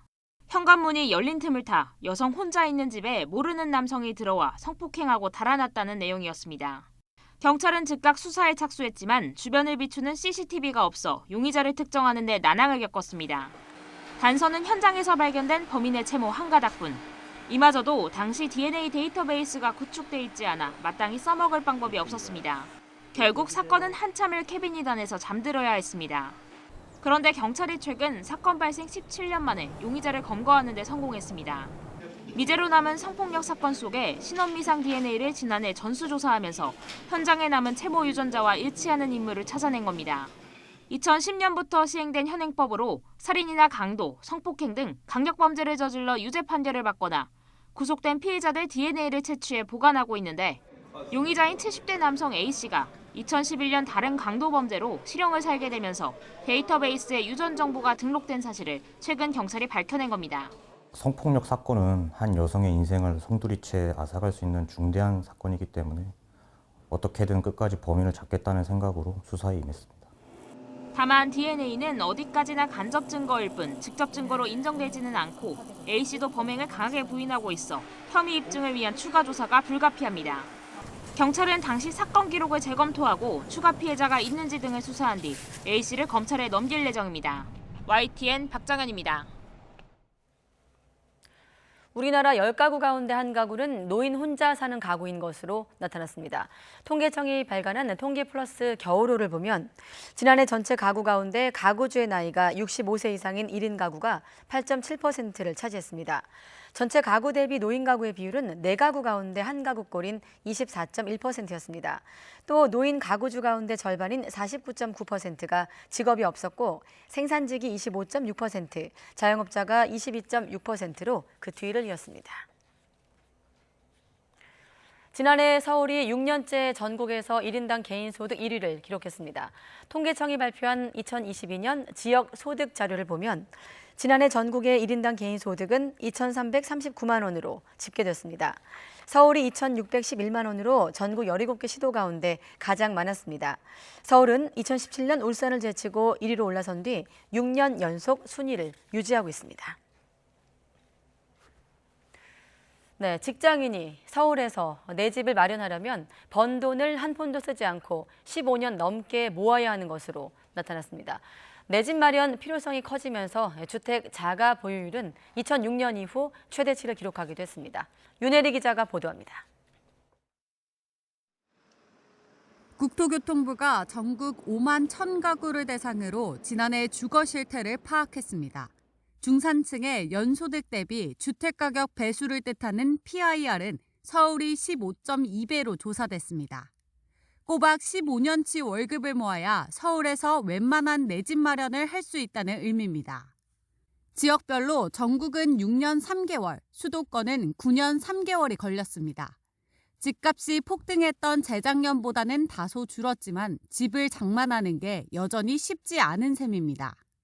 조사 기준 시점에 주택가격 상승이 둔화되고 2021년 소득이 소폭 상승하는 추세가 반영되어 전국 PIR이 소폭 하락한 것으로 보여집니다.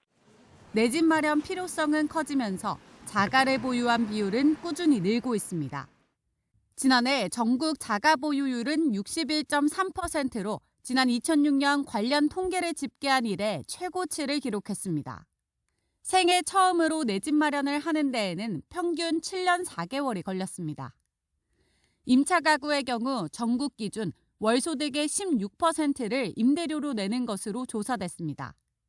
수도권과 광역시 등 모든 지역에서 재작년보다 월 소득 대비 월 임대료 비율이 증가했습니다. 응답자들은 정부의 주거 지원 정책 가운데 주택 구입 자금이나 전세 자금 대출 지원이 가장 필요하다고 꼽았습니다. YTN 윤혜리입니다. 내년에 주택가격 하락세가 이어지지만 하반기 금리가 떨어지면 인기 지역부터 다시 반등하면서 서울의 집값은 1% 오를 거란 분석이 나오기도 했습니다. 주택산업연구원은 내년 주택시장 전망 간담회에서 고금리와 프로젝트 파이낸싱, 자금 조달 어려움 등으로 내년 전국 주택 가격이 올해보다 1.5% 하락할 것으로 전망했습니다. 다만 내년의 상반기 미국 연방준비제도가 기준금리를 인하할 경우 대출금리가 하향 조정이 되면서 인기 지역부터 집값이 강보합세로 전환될 수 있다고 분석했습니다. 수도권은 0.3%, 지방은 3% 하락하지만 서울의 경우 1% 상승할 것으로 예상했습니다.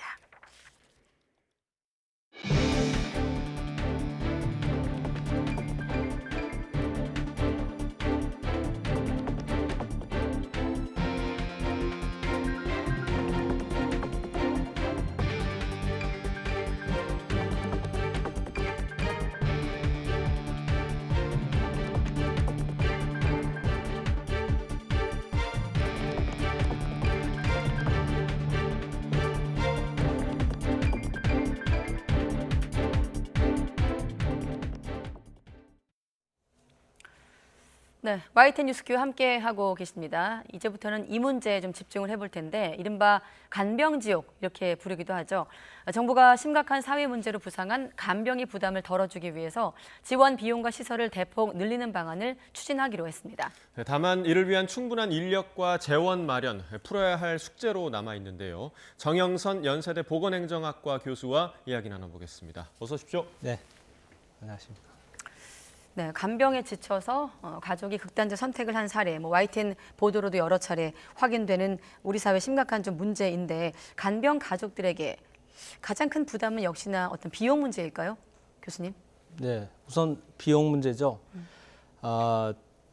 주변에 이제 어르신들도 많아지고 간병에 대한 그 필요성이 굉장히 많고 주변에 많이 우리가 이제 보고 있죠. 근데 보통 그 간병비에 대한 어떤 부담이 하루에 이전에는 그래도 7만 원, 8만 원 이런 정도로 얘기가 돼도 그때도 부담스럽다고 했는데 네. 최근에는 10만 원을 훌쩍 넘어서 12만 원, 이것저것 합하면 15만 원까지도 들어가는 그런 상황이라 보통 부담이 아닌 거죠. 한 달이면 400만 원도 되고 500만 원도 되니까. 네. 그래서 이제 그런 부담을 좀 줄이기 위해서 정부가 이번에 지원 대책을 내놨고 내년부터 이제 시범 사업 시작하겠다 이렇게 이제 밝혔는데 어떤 내용이 좀 담겨 있나요? 예, 사실은 정부 안을 보니까 굉장히 광범위한 내용이 들어가 있어요. 사실은 이제 이게 어찌 보면은 당장 우리에게 가시적인 어떤 혜택이 딱 온다기보다는 앞으로 이 전반적인 간병이라는 것을 중심으로 이루어져 있는 여러 가지 건강보험뿐만이 아니라 장기요양보험도 관계되고 굉장히 이게 광범위한 내용이거든요. 네. 이런 부분들을 앞으로 어떤 식으로 짜 나가겠다는 일종의 계획 이런 정도로 느껴집니다. 일단 여기 내용을 좀 그냥 두시고 거기 나오는 내용을 간단히 말씀을 드리면 우선 우리가 이제 요양병원 같으면은 주로 간병이라고 하는데 들어가는 비용은 개인적으로 부담을 해요. 네. 그 병원으로서의 치료에 관련된 부담은 건강보험이 적용이 되는데 이제 간병과 관련되는 부분은 자기가 따로 내죠. 다만 이제 요양병원의 경우는 간병 인력이 한 6명이 1명, 한 6명의 환자가 1명 이런 식으로 해가지고 비용이 조금 적기는 해도 그래도 아까 말씀드린 대로 한 200만 원, 300만 원 보통 한 달에 나오고 이런 거죠. 그 외에 입원이나 보통 일상적으로 우리가 급성기라고 얘기하는 병원에 입원할 때 그럴 때도 보호자 없는 병원의 어떤 형태가 필요하거든요. 그런 거에 대한 어떤 향후의 계획이라든지 기타 집에 있을 때 이런 데 시설이나 병원에 입원하지 않고도 어느 정도 의료에 대한 어떤 그 수요를 충족시킨다면 그런 입원 없이도 지낼 수 있다라고 하는 점에서 그런 거에 대한 보완 이런 전반적인 대책들이 담겨 있습니다. 자, 그 요양병원과 이제 간호간병 통합 서비스 모두 뭐 기존에 시행하던 그런 제도 지원을 확대를 하는 거고 퇴원 후에도 이제 돌봄 서비스를 제공한다. 이 부분이 좀 눈에 띄는 부분인 것 같은데 구체적으로 좀 설명해 주시죠. 그러니까 이제 사실은 조금 전에 어떤 말씀을 드렸는데 우리가 요양병원에 입원을 한다든지 요양원이라고 하는 어떤 시설에 입원하는 것을 입소라 그러죠. 그렇게 하는 거는 사실은 노인들로서도 상당히 부담스러운 어떤 그런 환경이고 그래서 되도록이면 가정에 있으면서 되도록 케어를 했으면 하는 그런 바람들이 있는 거죠. 근데 사실은 그렇게 하려면은 집에 있으면서 어떤 의료에 대한 기본적인 수요를 충족시킨다든지 아니면 간병에 대한 여러 가지 돌봄에 대한 그런 수요를 충족시킬 수 있는 정도의 서비스가 제공이 돼야 돼요. 가족들이 하는 것도 한계가 있고 그렇게 되려면 그걸 지원하는 체계가 마련돼야 되는데 이 부분도 그렇게 쉽게 하겠다고 해서 되는 것이 아니거든요. 인력도 그렇고 시설도 그렇고 여러 가지 시스템이 있어야 되는데 그런 것에 대한 계획을 정부가 이번에 낸 거라고 보면 됩니다. 그 계획표를 놓고 교수님과 하나씩 들여다보고 있는데 일단 간호간병 통합병동에는 중증 환자를 위한 전담 병실도 도입한다고 했거든요. 이건 어떤 개념인가요? 그러니까 이제 간호간병 통합 서비스라는 그 용어가 일반인들한테 상당히 낯설 텐데 그냥 쉽게 얘기해서 보호자 없는 입원입니다. 이건 일반 병원의 얘기인 거죠? 그렇죠. 그런데 그것을 전체적으로 시행하는 데는 상당히 많은 돈뿐만이 아니라 서비스가 제공되는 그런 게 필요해요. 그래서 지금 현재 하고 있는 것은 이미 2015년부터 그 일부 병동에 대해서만 그런 보호자 없는 것을 입원을 가능하게 이렇게 하고 있습니다. 근데 이거는 자발적으로 진행을 하는 것이고 해서 일부 진행을 하는데 이번에 정부에서는 이제 이 문제가 사실은 굉장히 급합니다. 이 문제는 어찌 보면 우리나라의 그 아직 입원 체계나 이런 것이 선진국 수준에 가지 못한 좀 원시적인 체제죠. 입원하면서 당연히 입원하면은 그것으로서 병원에 맡겨야 되는데 자기가 개인적으로 간병 인력을 고용을 해야 되고 그렇지 않으면 가족이 가서 돌봐야 된다는 거는 굉장히 원시적인 형태거든요. 메르스나 우리가 사스나 이런 데서 보듯이 전염병의 문제도 있고요. 코로나 때도 보듯이.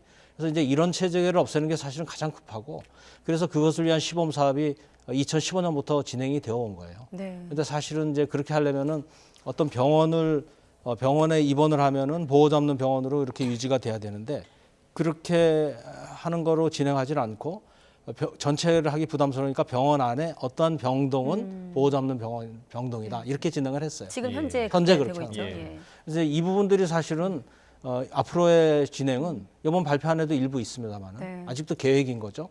그래서 저는 그것이 좀 더 확실하게 해야 된다는 생각이고 전체 병원 단위로 해서 이것이 진행이 돼야 된다 하는 말씀입니다. 방금 말씀하신 부분, 그러니까 지금도 그런 병동은 있는데 그렇다 보니 지금은 그런 병동에 경증 환자 위주로 되어 있기 때문에 앞으로 중증 환자를 좀 전담할 수 있는 병실을 만든다는 것 아니겠습니까? 중증 환자라고 하면 뭐 치매나 뭐 선망 있는 중증 환자를 말하는 거겠죠? 정확히 좀 더 말씀을 드리면 이제 병원 안에는 중증, 경증 환자들이 섞여 있잖아요. 근데 지금은 어떤 병동을 선택해서 거기는 보호자 없는 병실을 하겠다는 건데 사실은 보호자 없는 병실이라고 하는 것은 어느 정도 중증 환자가 자기가 움직일 수 없는 사람들을 돌봐줘야 되는 거잖아요. 근데도 불구하고 병원의 입장에서는 상대적으로 경증 환자를 배치를 하는 거죠. 그런데 지금 정부가 발표한 안은 그것과는 좀 궤를 달리합니다. 사실은 우리가 ICU라든지 집중치료실이라든지 중증 환자들이 있는 곳은 원래 그 환자들이 가족들이 들어가면 안 돼요. 이제 그런 부분을 보다 확실히 하겠다라는 그래서 거기부터 일단 언급을 하고 있는데 제가 보기에는 지금 현재 우리나라의 간호 인력의 그 이제 공급 수준이나 이런 거를 봐서는 보호자 없는 병원에 대해서 이렇게 시범 사업으로 자발적으로 확대하는 차원보다는 일정한 기간을 정하고 그것을 보호자 없는 병원을 결정하고 목표를 해서 확대해 나가는 그런 과정으로 바뀌어야 된다는 생각이에요. 지금 이렇게 잠깐 간호 인력 얘기를 해주셨으니까 이렇게 갑자기 뭐 지원을 늘려도 간호 인력 수급에는 좀 문제가 없을까요? 어떻게 보세요? 그러니까 잠깐 다른 나라 비근한 이제 일본 같은 경우에 이런 보호자 없는 병원이 만들어진 게 법적으로 성립이 된 게 1994년이에요. 그리고 3년에 시행을 해서 1997년에 전체 병원에 대해서 보호자 없는 병원을 실현을 했습니다. 그 당시에 일본의 그 간호 인력의 공급 수준이 그 인구 1000명당 6명이었고요. 그게 바로 그 당시에 OECD 평균 수준이었어요. 불과 그보다 5년 전에는 그게 4명이어서 굉장히 부족했었죠. 즉 그건 뭘 말하냐면 우리나라도 이미 인구 1000명당 간호사 숫자가 8명으로 올라와 있기 때문에 인구 대비로 보면 보호자 없는 병동을 할 수 있는 여건이 어느 정도 마련돼 있습니다. 그래서 이 부분은 계속 이런 시범 사업이나 이런 형태로 가기보다는 본격적으로 가장 우선적으로 이번 발표에서 여러 가지가 다루어지고 있지만 보호자 없는 병원을 가장 우선적으로 진행을 해나가야 될 거라는 그런 생각을 말씀드립니다. 지금 정 교수님과 함께 간병비 부담 경감 방안, 정부 정책을 놓고 아까 교수님께서 계속 계획표라고 강조하고 계시거든요. 아직은 계획 단계이기 때문에 다시 한번 경감 방안 화면에 띄워봐 주시고 지금 시범 사업을 거쳐서 2027년부터 시행할 예정이지 않습니까? 아직 계획 단계인데 전문가로서 지금 우리 사회가 돌봄 노동 또 이로 인한 간병 문제가 심각해지면서 이런 대책이 나왔습니다만 피부에 와닿는 좀 정책으로 가려면 이 단계에서 좀 뭘 더 면밀하게 좀 고민해야 되는 겁니까? 사실 지금 나오게 된 이런 정책이 발표된 것을 보면 굉장히 아직은 정치적이에요. 우선 처음에는 민주당에서 총선 1호 공약으로 간병비 부담을 해결하겠다 이렇게 얘기를 했고 다시 이제 최근에 정부가 특히 대통령이 나서서 간병비 대책을 세워라라고 얘기를 했거든요. 그러나 간병비 대책이라고 하는 것은 우리 의료나 우리가 장기요양보험이나 이런 쪽에 거의 전체라고 볼 정도로 중요한 거예요. 돈은 뭐 정말 몇십조가 들어갈지 모르는 1년에 그 정도의 어마어마한 겁니다. 그래서 이거를 어떤 한 정부나 단기간에 뭐를 갖추고 이런 개념이 아니에요.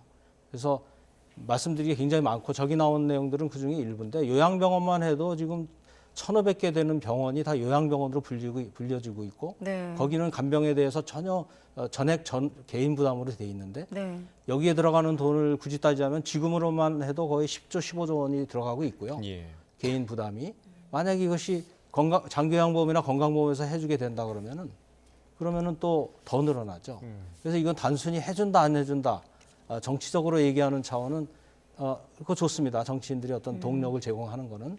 그러나 관료들이나 전문가들의 입장에서는 그렇게 한다 안 한다의 문제가 아니고 요양병원을 재분류해서 어느 정도 할지 이런 부분들까지 정확하게 해나가는 그런 보다 세부적인 실천 방안이 더 필요한 시점이라고 볼 수 지금 있습니다. 교수님의 우려는 다음 질문과 연계되어 있는 건데 지금 말씀하신 간병비 지원 사업 지금 보면은 건보나 장기 요양보험과 맞물려 있기 때문에 지금 방금 우려를 말씀하신 것 같거든요. 건강보험 재정 문제 가뜩이나 심각한 상황에서 보험료 인상 압박으로 좀 이어질 수 있다는 얘기신 거죠? 그렇죠. 이게 제대로 진행되려면 이어지고요.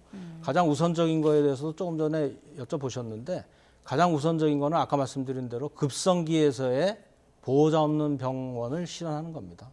굉장히 지금 현재 원시적이기 때문에 그것부터 해나가야 되고 그것을 일본은 90년대에 이미 다 달성을 했다는 거죠. 그래서 그것을 위해서는 지금은 간병비를 얼마를 이런 차원이 아니고 병원에서 간병 인력들을 다 고용을 해서 우리가 입원을 하면 간병 인력을 따로 고용을 하고 이런 문제 없이 그냥 입원하고 나오는 거죠. 그렇게 되면은 건강보험이나 장기요양보험에서 이제 특히 병원의 경우는 건강보험인데 건강보험에서 거기에 대해서 입원료를 지불해주고 우리는 본인 부담금만 내면 끝이에요. 그러면 병원이 그 돈을 가지고 간병 인력을 고용하고 간호원과 간호사와 그 간호조무사들을 활용하고 해서 입원 들어오면은 환자가 보호자 없이 당연히 서비스를 받고 퇴원을 하는 그런 절차를 만들어낸다는 거죠. 그 간병비를 지원하는 차원이 아니라 아예 병원에서 간병인을 구인하고 관리할 수 있도록 하자. 그렇죠. 그게 모든 나라들이 하고 있고요. 병원의 경우는 그게 정상적이고 그것이 우리가 흔히 말하는 보호자 없는 병원이고 지금 좀 어려운 용어지만 간호 간병 통합 서비스라는 게 지금 그거를 얘기하는 거예요. 뭐 아직은 계획 단계이긴 하지만 이러한 제도들이 언젠가 이제 자리를 잡게 되면 그렇다면 환자 가족들에게는 재정적으로 얼마나 좀 도움이 될까요?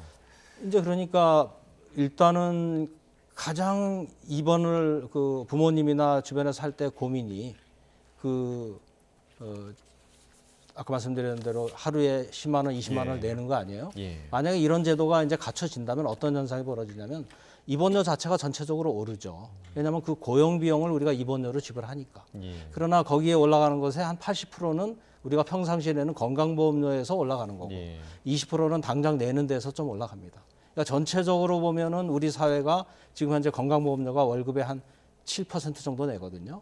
그것이 앞으로 8%, 9% 가겠죠. 그러니까 그런 걸 통해서 우리가 건강보험에서 일부 지불을 해주고 또 자기 본인 부담이 조금 높아지는 형태로 해서 하되 그 대신 자기가 전액을 본인이 간병비를 마련하느라고 하는 거는 이제 없어지는 거죠.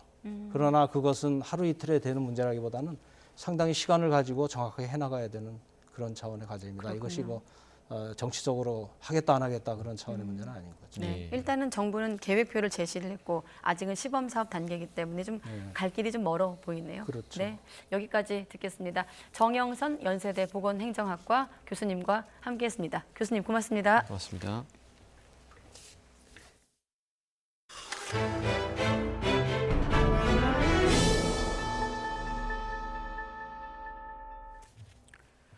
네, 은행권과 보험업계가 정부 압박에 잇따라 상생안을 내놓은 가운데 유통업계도 정부의 물가 안정 기조에 동참하고 있습니다. 주류업계는 지난달에 올렸던 소주 출고 가격을 다시 인하했습니다. 황보혜경 기자입니다. 횡재세 도입 추진 등 정부와 정치권의 압박에 은행권은 서둘러 지원안을 마련했습니다. 2조 원 규모를 투입해 대출금을 갚기 어려운 자영업자와 소상공인에게 1인당 최대 300만 원까지 이자를 돌려주기로 한 겁니다. 은행이 더욱 진정성 있는 자세로 상생을 실천해야만 국민의 신뢰를 회복할 수 있다고 강조했습니다. 보험업계도 내년 실손보험료의 인상폭은 줄이고 자동차 보험료도 올해보다 내리겠다고 발표했습니다. 치솟는 장바구니 물가를 잡기 위한 정부 압박은 식품 유통업계까지 이어졌습니다. 이에 오뚜기가 이번 달부터 편의점 제품 가격을 인상하려던 계획을 하루도 안 돼 철회했습니다. 이어 소주업계 1위 하이트진로는 최근 인상했던 소주값을 다시 내렸습니다. 앞서 지난달 일부 소주 제품 출고가를 6.95% 올렸다가 대표 제품인 참이슬과 진로 출고가를 다시 인하했습니다. 참이슬 한 병의 출고가는 1,247원에서 1,115원으로 132원 싸졌습니다. 정부가 먼저 세금을 깎아주며 가격 인하를 유도했기 때문인데 지방 소주업체들도 법 시행을 앞두고 선제적인 인하에 동참했습니다. 경남 지역 소주업체인 무학이 좋은데이 출고가를 10.6% 인하한 데 이어 전남 지역 소주업체인 보혜양조도 입세조와 보혜소주 출고가를 각각 인하했습니다. 다만 이미 지난달 주류업계가 줄줄이 출고가 인상에 나섰던 만큼 이번 인하 효과는 크지 않을 것으로 보입니다. 이제 대형마트나 이런 곳에서는 가격이 다소 인하가 되겠지만 실질적으로 자영업자나 이런 분들께서는 인하의 폭이 작은 거로 식당에서 소주의 가격을 내릴 계획은 별로 없는 것으로 보입니다. 또 정부 압박에 떠밀려 기업들이 내놓은 방안에 그치지 않고 유통구조 개선과 공급망 관리 등 정부 차원의 중장기적인 대책 마련이 시급하다는 지적입니다. YTN 황보혜경입니다.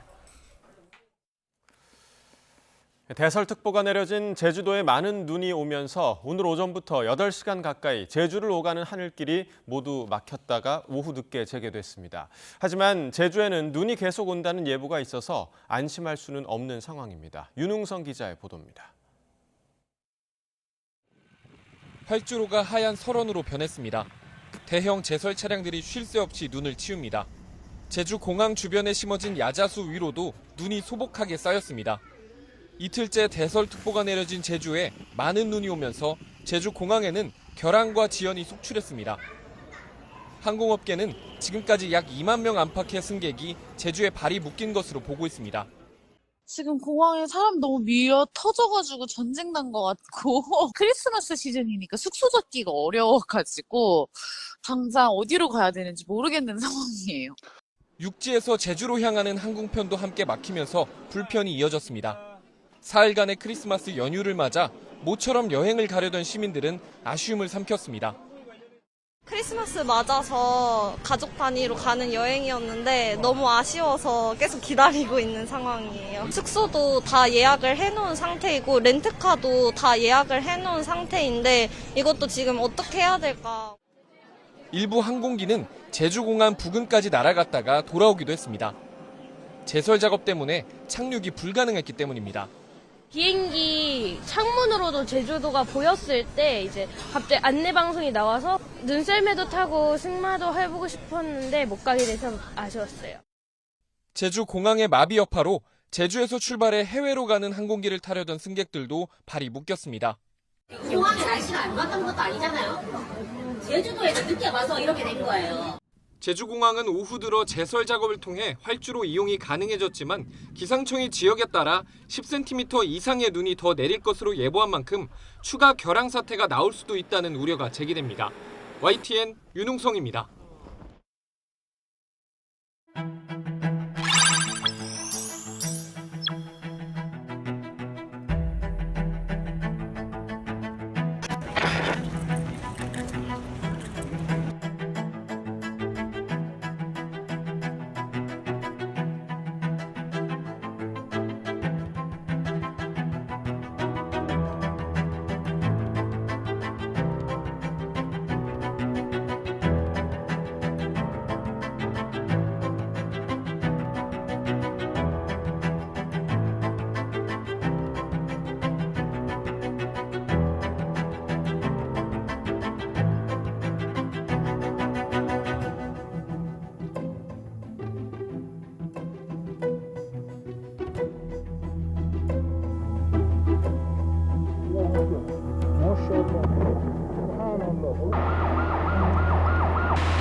네, 이스라엘의 공격으로 가자 지구에서 수많은 사상자가 발생하고 있지만 의료 기능은 거의 마비되고 있다는 세계보건기구의 진단이 나왔습니다.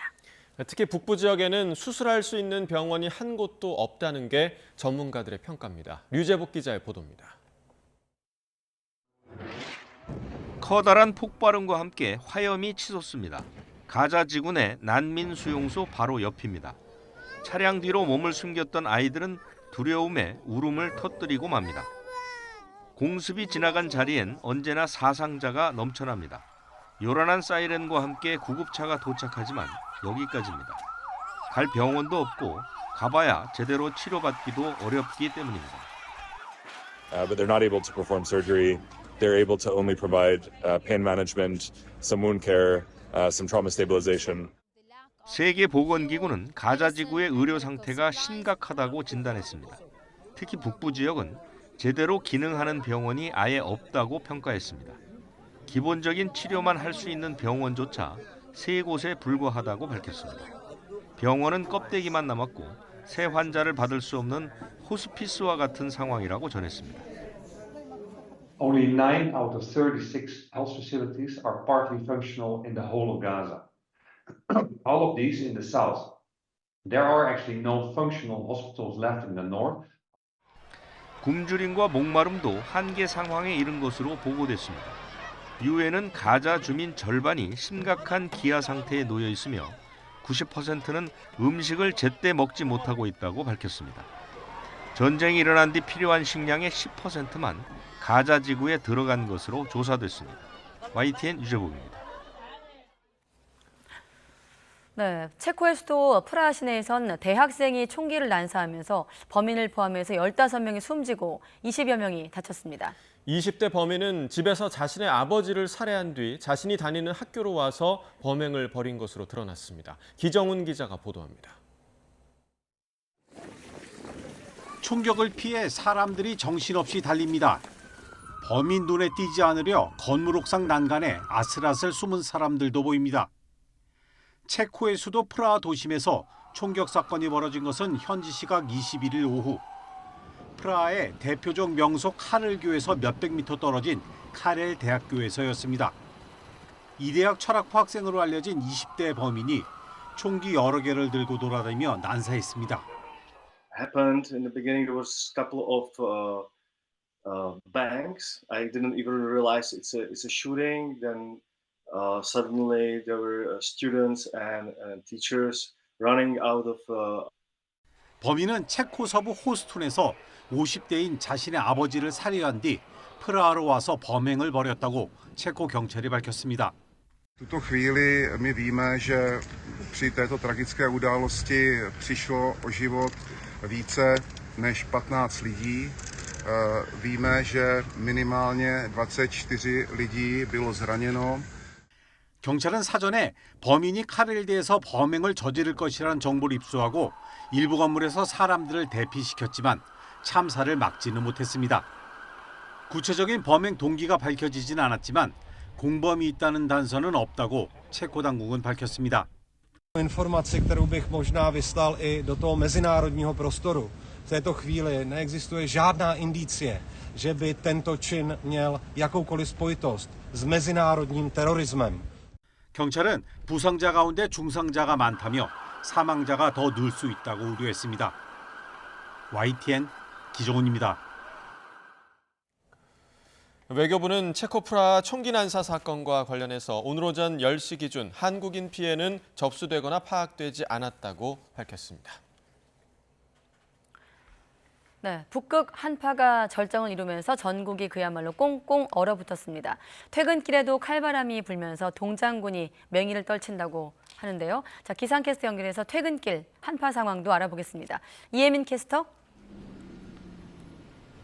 네, 광화문 광장에 나와 있습니다. 네, 지금은 기온이 얼마나 내려간 겁니까? 네, 현재 서울 기온은 영하 9도입니다. 그런데 체감하는 추위는 이보다 더 심한데요. 칼바람이 옷깃을 파고들면서 현재 서울의 체감 온도는 영하 15도까지 곤두박질해 있습니다. 이 북극 한파의 기세가 얼마나 강한지 실감할 수 있는 날씨입니다. 이제 곧 크리스마스 그리고 연말 연시인데 이 한파 때문에 분위기 즐기기 힘드셨죠? 그런데 이 광화문 광장은 조금 다릅니다. 서울 비초롱 축제가 열리기 때문인데요. 잠시 뒤 저녁 6시 개막을 하면 초롱불이 켜지듯 화려한 전시물이 모습을 드러내겠습니다. 2024년 갑진년을 맞아 제작된 대형 청룡도 만나볼 수 있습니다. 특히 2배로 커진 광화문 광장 마켓에서는 다양한 소품과 먹거리도 즐길 수 있습니다. 비초롱 축제는 광화문 광장을 시작으로 청계천을 지나 서울광장까지 약 4km 구간으로 확대돼 열리고 있습니다. 축제는 내년 1월 21일까지 오후 6시부터 10시 사이 진행되니까요. 소중한 사람들과 방문해 추억을 남겨보시면 좋겠습니다. 현재 맑은 내륙 지역과 달리 서해안과 제주도에는 눈이 이어지고 있습니다. 이미 많은 눈이 내린 가운데 내일까지 제주 산간 많은 곳에 10cm 이상, 호남 서해안에도 최고 7cm의 눈이 더 내리겠습니다. 내일 중부와 영남은 대체로 맑은 하늘이 이어지겠고 북극 한파도 계속되겠습니다. 전국 대부분 지역에 한파특보가 내려진 가운데 내일 아침 기온은 서울과 대전 영하 12도, 춘천은 영하 16도까지 떨어지겠습니다. 추위는 크리스마스 이브인 휴일부터 점차 누그러지겠습니다. 내일 늦은 밤 제주도를 시작으로 휴일인 모레는 서울을 포함한 전국 대부분 지역에 눈이 내릴 전망입니다. 이번 주말은 성탄절까지 겹쳐서 축제 방문객이 많을 것으로 보입니다. 야외에서 늦은 시간 진행되는 축제인 만큼 나오실 때는 따뜻한 옷차림과 함께 보온용품도 꼭 챙기시기 바랍니다. 지금까지 광화문 광장에서 YTN 이혜민입니다. 네, 이혜민 캐스터 코가 빨개질 만큼 연휴 앞두고 북극 한파가 초절정이지만 서울 도심 곳곳엔 겨울 축제가 한창입니다. 방금 보신 광화문 광장처럼요. 화려한 장식과 조명, 또 미디어 파사드가 어우러진 다양한 볼거리를 즐길 수 있습니다. 이어서 김종균 기자가 소개합니다. 동대문 디자인 플라자 외벽은 200m가 넘는 거대한 화폭이 됩니다. 귀여운 쿠키런 주인공들이 달콤한 크리스마스의 기쁨을 전합니다. 깊은 바닷속, 울창한 숲, 대자연의 모습이 가득합니다. 더불어 디지털화된 도시가 생생하게 그려집니다. 겨울밤, 광화문은 빛으로 물듭니다. 시공의 문에 디지털 광화가 피어오릅니다. 전통과 현대, 예술과 기술, 도시와 자연이 어우러진 미디어 파사드가 펼쳐집니다. 올해 220만 명 정도의 관람객이 예상이 되는데 그렇게만 되면 아마 여러분들 뉴스 시간에 보시는 저기 홋카이도나 저쪽에 또 어딘가요? 북쪽에 러시아에서 하는 그런 겨울 축제보다도 훨씬 더 큰 겨울 축제가 되지 않을까. 광화문 등 서울 도심 7곳에서 열리는 서울 윈타는 미디어 아트 빛축제, 새해 맞이 카운트다운, 서울 광장 스케이트장 등 세 축으로 진행됩니다. 새해 맞이 카운트다운과 제아의 종 타종 행사는 오는 31일 밤 11시부터 오신각, 동대문 디자인 플라자, 세종대로 사거리에서 개최됩니다.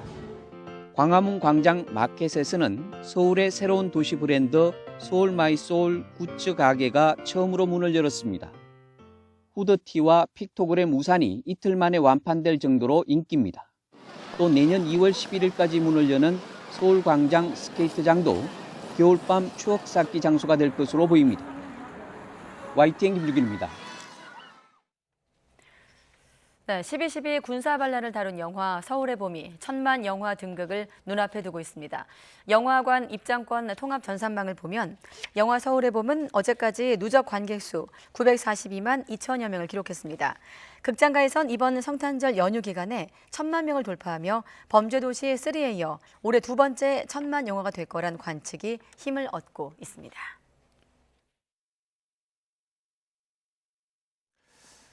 네, 오늘이 12월 22일이죠. 크리스마스까지 사흘이 남았습니다. 자, 이쯤 되면 어린이들이 가장 궁금해할 것, 바로 산타 할아버지가 어떤 선물을 주실까, 그리고 어디쯤에 오셨을까 하는 건데요. 자, 그런데 여러분, 산타의 위치를 추적할 수 있다는 사실 혹시 알고 계셨나요? 마치 택배 배송 추적처럼 말이죠. 자, 크리스마스 복장을 한 사람들이 현재 열심히 전화를 받고 있는 이곳, 바로 미국의 북미 항공 우주방위 사령부 노라드입니다. 이 산타클로스의 위치를 전화로 알려주고 있는 건데요. 산타가 지금 어디에 있는지부터 또 다음에는 어디로 갈지, 또 지금까지 선물을 몇 개나 배달했는지까지 실시간으로 전달해 줍니다. 자, 그런데 이 냉전 시대 소련의 미사일 공격 등을 조기에 탐지하려고 미국과 캐나다가 만든 공동 방위 기구인 노라드가 왜 이런 서비스를 제공하는 걸까 궁금하시죠? 자, 시계를 1955년으로 돌려보겠습니다. 자, 1955년 크리스마스를 앞두고 미국 콜로라도주에 있는 백화점 한 곳이 산타와 통화하라며 낸 이 광고가 발단이 됐습니다. 자, 그런데 이 산타의 전화번호가 노라드의 전신인 대륙대공 방위사령부 번호로 잘못 인쇄가 된 거죠. 그 결과 산타와 대화를 해보려는 어린이들의 전화가 엉뚱한 대륙대공 방위사령부로 쏟아졌고, 근무를 하다가 전화를 받은 미 공군의 해리 슈프 대령, 이 레이더로 산타의 위치를 추적할 수가 있다면서 산타가 있는 곳을 어린이들에게 알려줬습니다. 잘못 걸었습니다 라는 말 대신에 일종의 동심 맞춤형 응대를 한 셈인데, 노라드에서는 그 뒤로도 매년 어린이들을 위해서 이 산타 추적 서비스를 제공하게 됩니다. 자, 보시는 것은 노라드의 산타 추적 서비스 페이지인데요. 올해는 우리나라 어린이들도 반가워할 소식이 있습니다. 자, 이렇게 한글 버전이 새롭게 추가가 된 건데요. 이 산타 추적 서비스 시작까지는 아직 이틀이 남았지만 지금도 이렇게 크리스마스 관련 게임부터 캐럴 듣기, 그리고 성탄절 배워보기 등 여러 가지 체험을 즐길 수가 있습니다. 자, 이번 크리스마스에는 아이들과 노라드의 산타 추적 프로그램에 접속해서 산타클로스와 루돌프를 따라가면서 선물 기다려보는 건 어떨까요? 네, 한파 속에 맞이하게 되는 사흘간의 성탄절 연휴를 앞둔 금요일 오후입니다. 퇴근길이기도 하고 연휴 전에 미리 움직이는 차량도 많을 것으로 예상되고 있는데요. 한국도로공사 연결해서 지금 시각 도로교통 상황도 알아보겠습니다. 조지은 캐스터 전해주시죠. 네, 즐거운 금요일인데요. 오늘 날씨 때문에 걱정하는 분들도 많으실 것 같습니다. 금요일답게 장거리 이동하신다면 오늘도 기상 정보를 잘 확인하셔야겠는데요. 호남 서부 지역 중심으로 눈 내리는 지역이 여전히 있습니다. 특히 기온이 낮아서 도로가 꽁꽁 얼어 있는 상태니까요. 기상 정보 확인하시고 운전대를 잡지 않는 것을 추천드리는데요. 부득이하게 이동하신다면 50%까지 충분히 속도를 줄여주시기 바랍니다. 실시간 영상으로 지금 모습 보실 텐데요. 지금 15번 서해안고속도로 한평 부근으로도 역시나 눈이 내리고 있습니다. 제설 작업을 열심히 해서 도로 상황은 그래도 많이 불편해 보이진 않는데요. 이런 날씨에는 미끄럼 사고 나기 쉬우니까 감속 운전해 주시고요. 특히 그늘진 곳, 터널이나 다리 지날 때에는 더더욱 속도를 충분히 줄이고 앞차의 차간격도 더 여유를 두시는 게 좋겠습니다. 충청 이남 쪽으로 가신다면 계속해서 날씨 상황을 자주 확인하셔야겠는데 지금은 서산 일대로도 눈이 확인되고요. 또 당진 낮은 분기점도 조금씩 눈이 조금 더 강하게 내리고 있는 모습 확인이 되고 있습니다. 퇴근 시간대가 되다 보니까 교통량도 많아집니다. 15번 서해안선 서울 쪽으로는 바란 부근 정체가 15km 구간으로 가장 답답하고요. 1번 경부선은 충청권, 천안 지역에서 부산 쪽 이동도 어려운데 여기는 정체 11km 구간이고 서울 쪽은 천안과 안성 사이로 속도가 떨어지고 있습니다. 전좌석 안전띠 잊지 마시고요. 고속도로 교통방송이었습니다.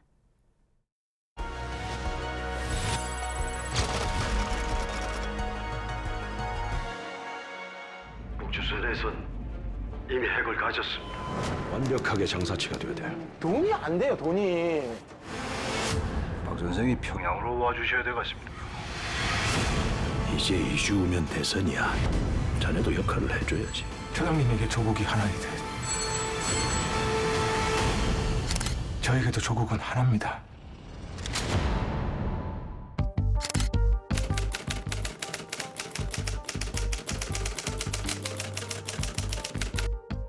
박채선은 군내에서 매우 전도유망한 첩보요원이었다. 하지만 술과 도박에 빠지면서 신용불량자가 되었고 불명예 제대를 하게 되었다. 국가안전기획부 해외공작실에서 특채 제안을 받고 대북 활동을 준비했던 것이었다. 북한에 접근하기 위해 대북 광고 사업을 준비하던 커뮤니케이션 아자의 위장 취업까지 했다. 북한의 외화벌이 수단으로 광고 촬영을 제안했고 솔깃한 북한은 박 씨를 북으로 초청했다. 이 과정에서 첩보 활동을 위해 요도의 도청 장치까지 삽입하기도 했다. 안기부의 잘못된 공작 활동으로 인해 북한의 무력 시위를 요청한 총풍 사건부터 이를 잠재우기 위한 이대성 파일 폭로 사건까지 연달아 터지며 정상적인 첩보 활동을 했던 흑금성의 존재가 언론에 노출되었고 북한 측의 반발로 대북 사업은 중단됐다. 신분이 노출된 박채선은 안기부에서 해고되었고 경색되어 있던 남북관계 개선을 위해 대북 사업을 재개했지만 2급 군사기밀을 유출한 혐의로 이중 간첩자라는 오명을 뒤집어쓰게 되었다.